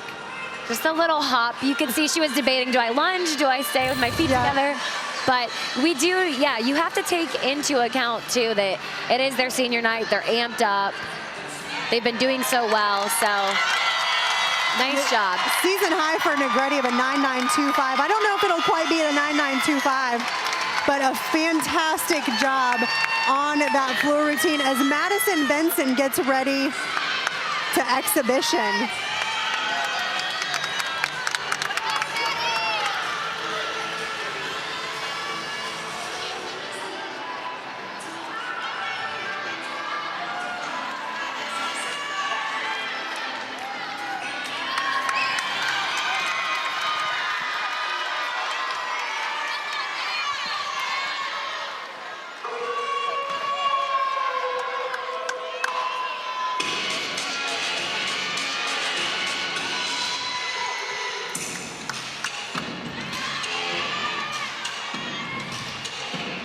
So Benson exhibitioned last weekend as well. Always fun to see all the hard work pay off, especially as a senior. And she's been in and out of the lineup in past seasons. And she opened with a double pike. She had a lot of power on that, just broke out too early. So landed short on that. But the personality in this floor routine, I am loving. She's having a blast out there.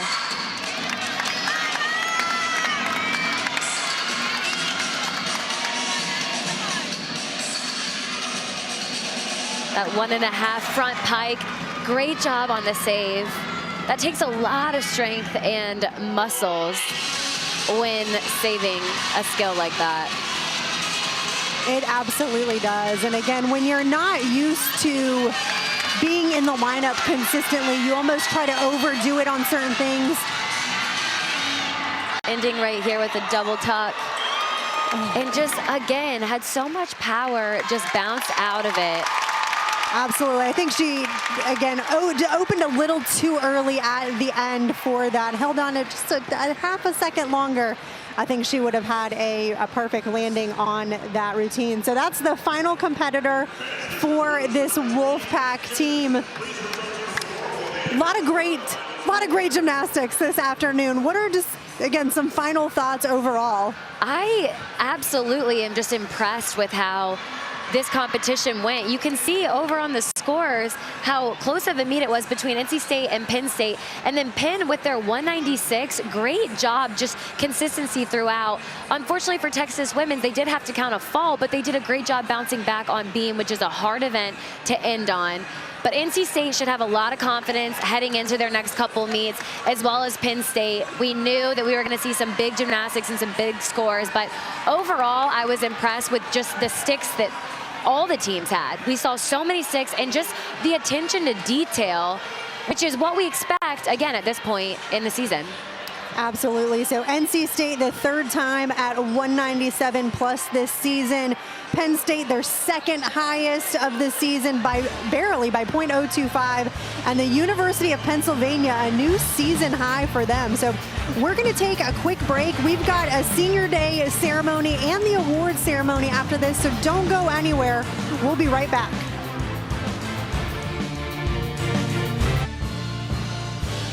So it is a Wolfpack win on senior day with a 197-375 out of the NC State Gymnastics team.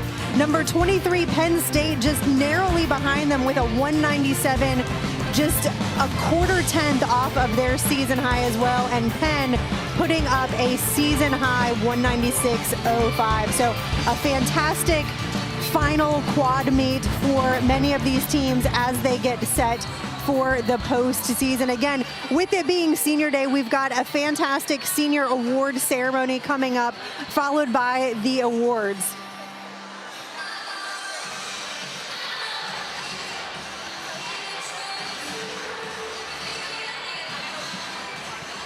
So we've got a lot going on, honoring seniors from all of the teams.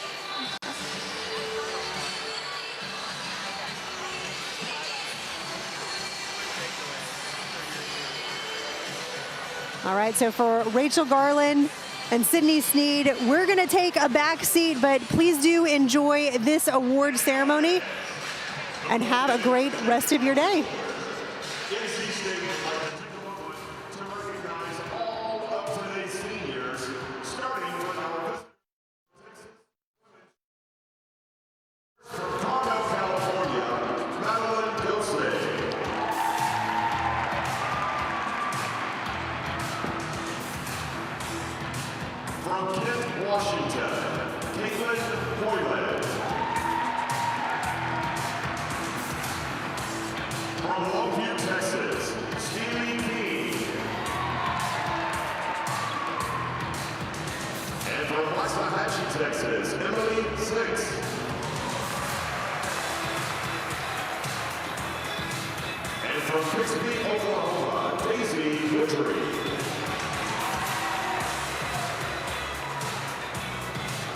Next, we'd like to recognize the seniors from Penn.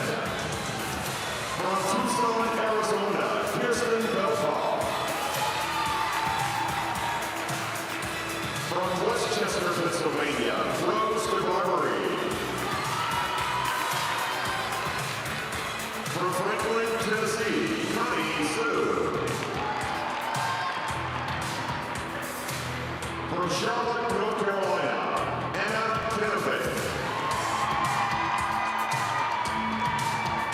from Charlotte, North Carolina, Sarah Kennefic.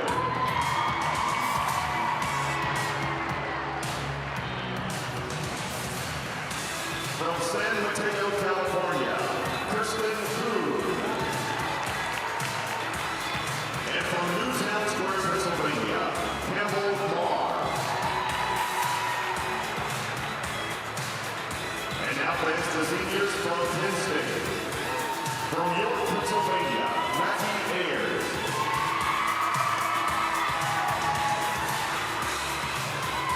From New Orleans, Louisiana, Sarah Hewlett.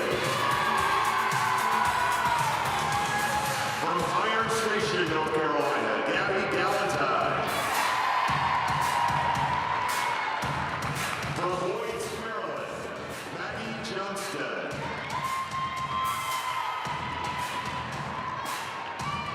From Trenton, Michigan, Maggie Mace.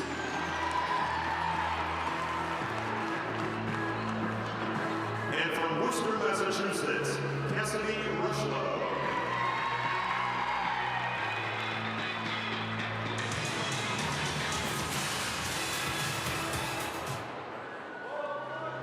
Today we honor four women, Brooke, Madison, Lex, and Emily, Today we honor four women, Brooke, Madison, Lex, and Emily, who have meant so much to NC State Gymnastics over the last 5 years. They will be remembered by their teammates and coaches for their perseverance through their journeys. This perseverance and grit drove each of them to pursue excellence every step along the way. From the spring of 2020, when season came to a sudden stop, to 2021, when we managed to excel and defy all odds, not only through COVID, but by competing 3 straight days at NCAA championships, until now, when we became the first ever regular season ACC champions. These four never gave up and were always hungry for more.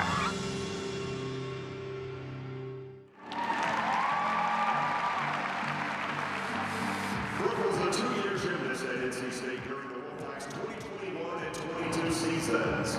Beginning in 2023, Brooke has now served as gymnastics program as a student coach for 2 years. Always willing to help and go the extra mile, Brooke has been an integral part of the NC State gymnastics program, serving in multiple roles.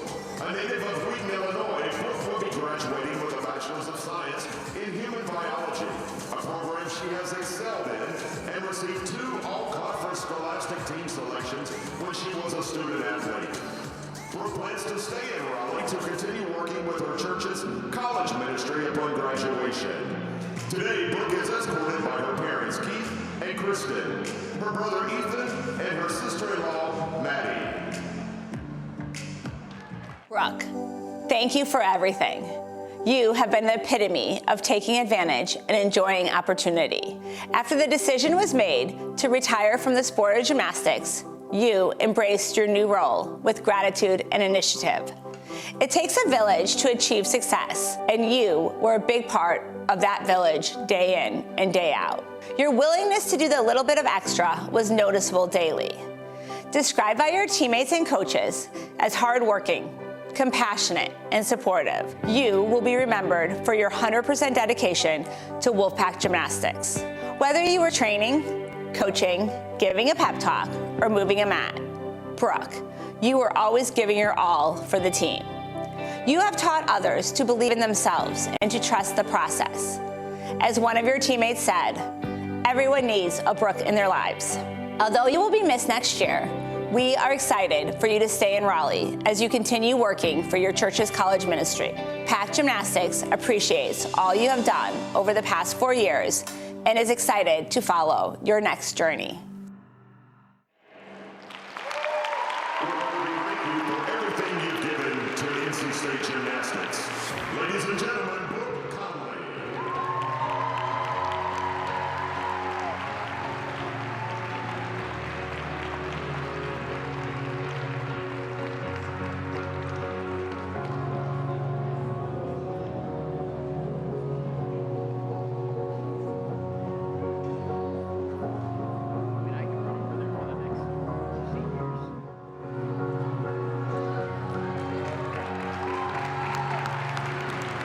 Our next senior is Madison Benson. A native of Coppell, Texas, Madison has been a 4-year gymnast here at NC State and has competed in each event at least once in her career. Over the course of her tenure in the red and white, Madison has tabbed 5 podium finishes and been named all-conference tournament first team and all-conference second team on vault, as well as Conference Rookie of the Week honor during her freshman campaign. A 2-time all-conference scholastic team selection, Madison will be graduating in May with a Bachelor's of Arts in Communications with a concentration in public relations and intends to pursue her dream of becoming a news anchor. Today, she's being escorted by her parents, Alicia and Elliot, and her sister, Sydney.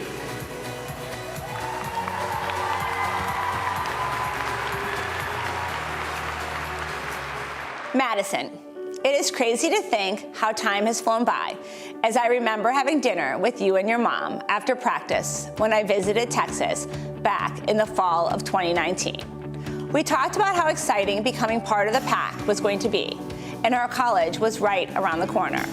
Now, 4.5 years later, we are celebrating you and your journey. Mighty Mads, quiet at times, but always mighty. You are described by your teammates and coaches as strong, inspirational, and uplifting. You have a big heart and a contagious smile that lights up a room. You have impacted all of us by your daily determination to chase your goals. From your freshman year, when your love for competing shone through, as you did a quick stretch and modified floor warm-up so you could perform with excellence at NCAA's in Georgia, to last Saturday when you fired up the crowd with your return to floor. Your personality is contagious. Your impact has gone far beyond your performances on the competition floor. The lessons you have taught others have spread wide. You are proof that no setback is too big to overcome, and a great attitude helps one find the good in every circumstance, especially while pushing through the tough times. Maddie, as you move on to continue your studies to chase your next dream of becoming a news anchor, I am excited to cheer you on from afar.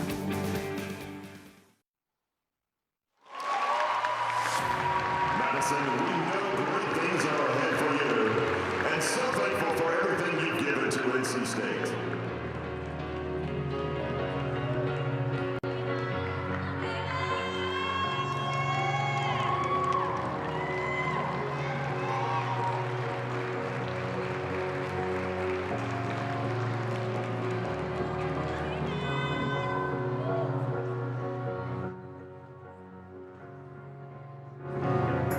Ladies and gentlemen, Madison Benson.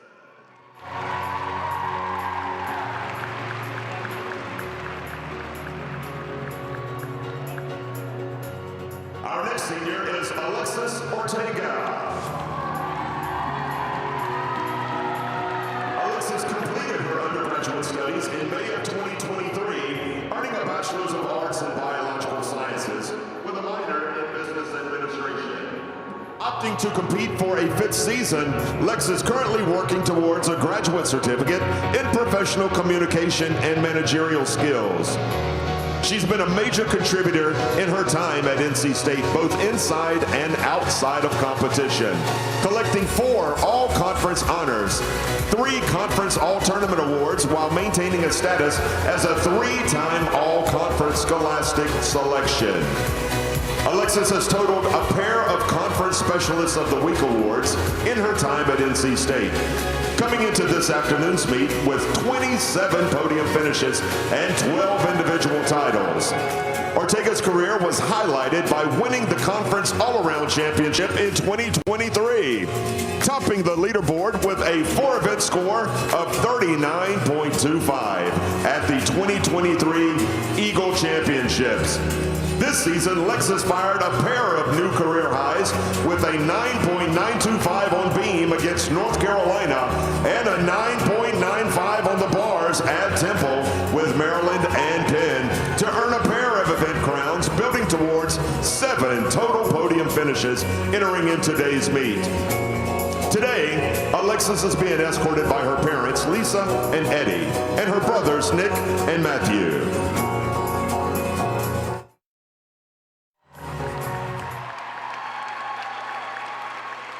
Lex, so many memories. But when thinking of your career as a Wolfpack gymnast, one word comes to mind: limitless. You will forever be remembered by me as Limitless Lex. Your comeback, your perseverance, your grit, and now, more than anything, your love for what you do. You are resilient, influential, and motivating. You have been an example of patience in the plan. From deciding to focus on 2 events, to then being excited and confident you were ready to train 3 events, to becoming the 2023 Conference All-Around Champion. What a story. I am so proud of all you have accomplished and overcome. You will be remembered to all to never settle and always drive for more as a student, athlete, and human. You have taught your teammates that if you believe you can, you can. And no matter what you go through, you can always come out the other side stronger than you ever thought possible. Lex wants to express her appreciation, love, and gratitude to her teammates, coaches, and support staff. All of you have helped her grow into the person she has become today. Lex, it has been a privilege to watch you grow into that person. Thank you for allowing us all to be part of your journey. It has been truly special. Alexis, thank you for everything you've done as a competitor and person in your time here at NC State to help build our gymnastics program.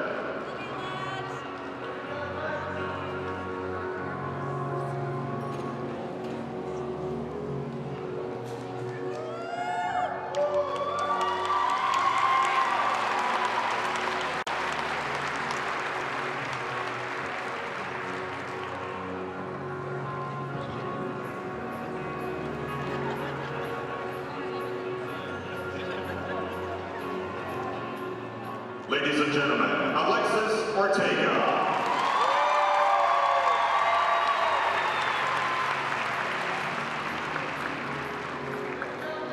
Today's final honoree is Emily Shepard. Emily will leave with a legacy at NC State as one of the most successful gymnasts in program history, rewriting record books over the course of her 5-year career. Emily is a 15-time All-Conference honoree, an 11-time Conference All-Tournament finisher, and a 3-time All-Conference Scholastic Team selection.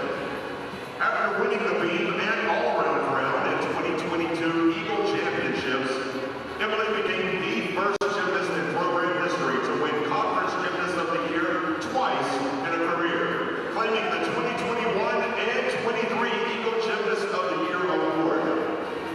Emily enters today's quad, having won 6 straight ACC Gymnast of the Week honors, pushing her career total to 15 different weekly awards.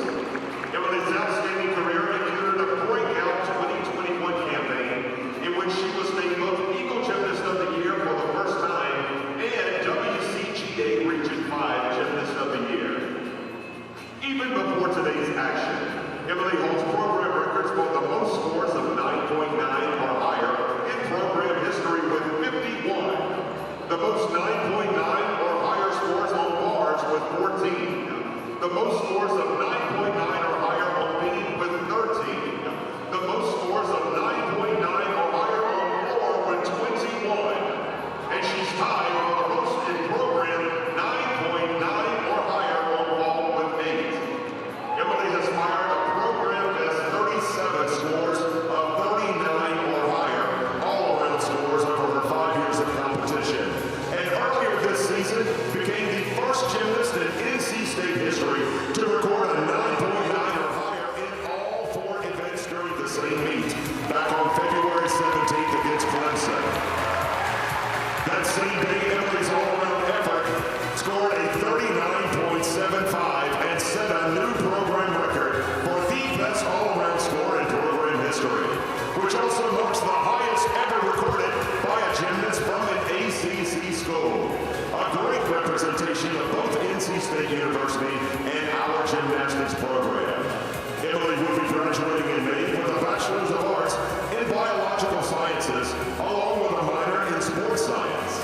Emily dreams of working in sports upon the completion of her undergraduate studies here at NC State.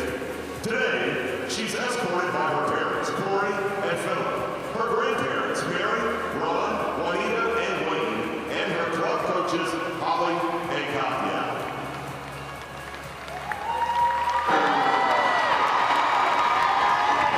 Emily, it was April of 2018 when I got the text from Phil. He knew he had found a prospect that would hopefully become part of our PAC family. You came to campus and we all knew that it just felt right. 5 years later, and you have achieved your goal of helping to take Wolfpack Gymnastics to new heights. From your electric smile to your willingness to take a picture with the little girl that you once were, you are a role model. Determined, passionate, and inspiring. That is you. You will be remembered by your teammates for your love for the sport, constantly striving for more inside and outside the gym. You embraced your leadership role, welcomed the freshmen with open arms, and taught others that the journey is not always going to be smooth, but if you put in the work, you can achieve all of your goals. Although your name will be in the record book for years to come, it is the person behind the name that I hope others will learn from. Truly appreciative for the opportunity, you have embraced every challenge as an opportunity to grow even more as a person.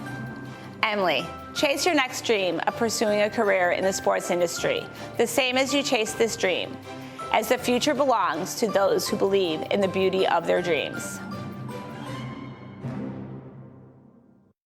Emily, we thank you for everything that you've given to NC State as a gymnast and student athlete.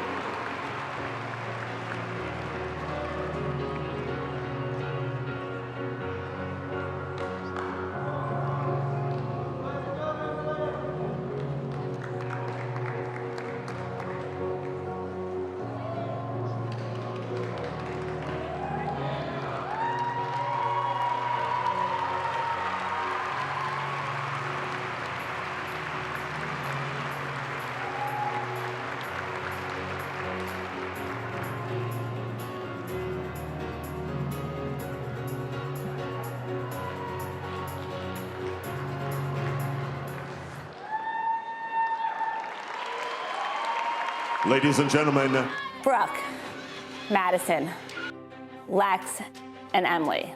The four of you have shared two special memories in your career. NCAAs in 2021. What an exhilarating weekend, and one that will be treasured for years to come. And then February 17th, 2024, when together we became ACC regular season champions and lit the bell tower red. What an iconic night. As you graduate from NC State, these memories will only be part of your story. I am confident all four of you will continue your story and flourish as you chase your next dream. They always say your college years go by so fast. I hope you look back on your storied careers and you can cherish your experiences and allow them to lead you into your next journey. Each of you, in your own way, has left your mark on Wolfpack Gymnastics. Thank you on behalf of everyone at NC State. Bob, Phil, Emily, and I are excited for your next chapter, but are so thankful to have been part of this chapter. Always remember, for the strength of the pack is the wolf, and the strength of the wolf is the pack.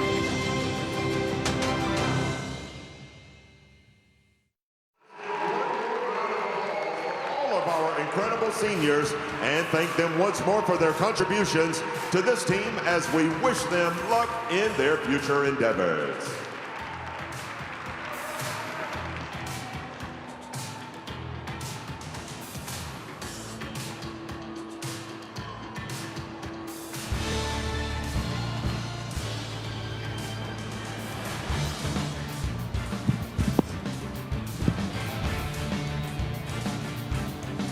And now, fans, it's time for